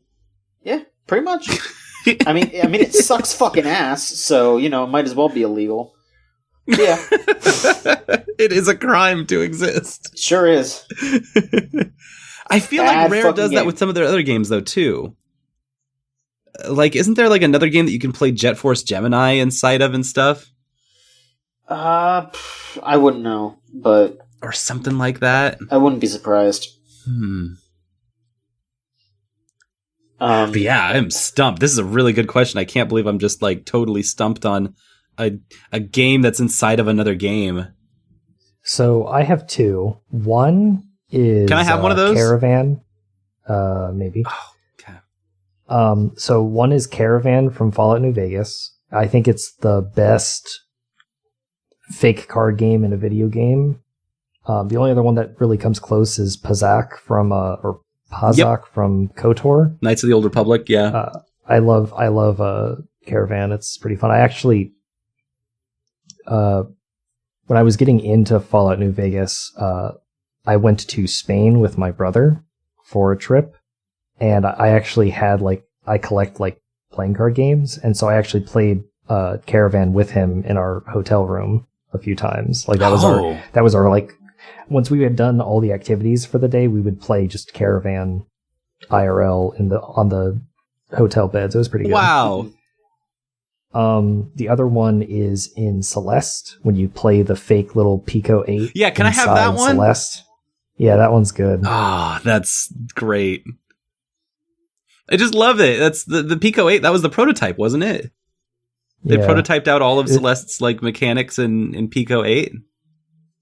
I think so. It was very frustrating when I was playing it, but when I finished it, I was glad that I had spent the time with it. I played it through right when I got to it, and finished it and realized, oh wait, this is exactly the game that I'm playing right now, with the exact same ending that I'm going to get with this game that I'm playing right now. And also this Pico 8 game's probably way harder than the actual Celeste game. So if I can do this, then I can go conquer that mountain in Celeste. And I was like, oh shit, that's the theme of the game! Oh! There you go. I also just want to shout out that I don't remember exactly what year it was, but that one Tiger Woods game that they had to recall because they accidentally left an episode of South Park in it. That just reminds me of that. Wait, how? Yeah, they just had it in the files and shipped it out, so they had to recall it or something. I don't remember. Oh, okay, that's really funny then. I mean, I'm sure you can still get copies that have I think you have to put it in your PC to see it, and I think it's just the pilot or whatever, the fucking original episode of South Park. So it's fucking bad anyway, but it's just funny that happened. Anyway, that should do it for this week's show. Thank you so much for being on, folks. Do you want to give any shout-outs? Nothing's coming to mind. Right, shout out to your FF14 guild company group. No, everybody there is kind of taking a break from the game. Oh, and don't shout them out then. They're having a rest. If you shout too loud, they'll wake up, and they're resting right now. They're on vacation. Yeah. They're on vacation. Yeah. Well, I'll shout out to, please come and watch the Weekend Invitational next week on twitch.tv/SoulAndFace and twitch.tv/Weekend Invitational. It's going to be an amazing weekend where we raise money for a really good cause that I love very much. Yeah. And also, someone asked, hey, have you ever harmed anyone or broken something while playing a Wii game? Sure have. Last Yourself? year. No, well, I harmed myself a couple times on that stream because that was the eating challenges that we did. I harmed myself when we did, I basically like ran extremely hard and cramped up midway through the final game of the entire show and had to take a break. And then there was the time I also, the only time this happened the entire weekend, but I totally punched Mikey in the face. Damn. Did not know he was behind me or that close. Probably will happen again this year. Oof. It was the only time for the whole 36 hours that we played Wii games in a very small space together that happened. And we even had a point where 7 of us were dancing in the Wii zone. And nobody got hurt. Nobody hit each other then. But me, of all people, I, of course, totally smacked Mikey right in the face with, like, one of those, like, ripcord type of minigame activities where you just gotta, like, huck it. Didn't hurt him, but it did kind of scare him a little bit. I bet. all those clips and so many more are going to be made this weekend. All that saved on the Soul and Face Twitch channel. So yeah, I would love it a lot. I would appreciate it a lot if everyone came on by during that weekend because it's going to be fun. Okay. Of course, go to patreon.com/VGCC if you want to get more good ass content. Trust me, there's still plenty of stuff we can show you. We got Chuchigatari, we got Starlight Car. There's going to be a new Starlight Car up pretty soon as well. Yeah! We're doing an extra one this month. That's not going to be regular, but, figured we'd let you have an extra one. There's, you come follow us on Twitter at VGChuchu. Our Tumblr is videogamechuchu.tumblr.com. And we have a Discord server, thegamezone.zone. Just type that into your web browser and you come hang out with us. It's always a good time. Also, thank you to Melt Channel /Magic Circuit for our theme song Crush off of the album Magic is Real. If you want to listen to more, it's meltchannel.bandcamp.com or look up Magic Circuit on Spotify. They've got great music on there. And that should do it. We'll be back next week with another episode of the Video Game Choo Choo podcast. So long. Oh, wait. Right. Shit. I just remembered I kicked a hole in the wall when I was playing Guitar Hero when I was a kid. Oh my god. Well, I was killing the name of, and I broke the entire wall. Oh, Jesus. I learned how to plaster that summer. Hey. Oh, I bet. Useful skills. Mm-hmm. All right. Well, thank you so much. We'll be back next week. Take care, everybody. We'll be back next week. So long.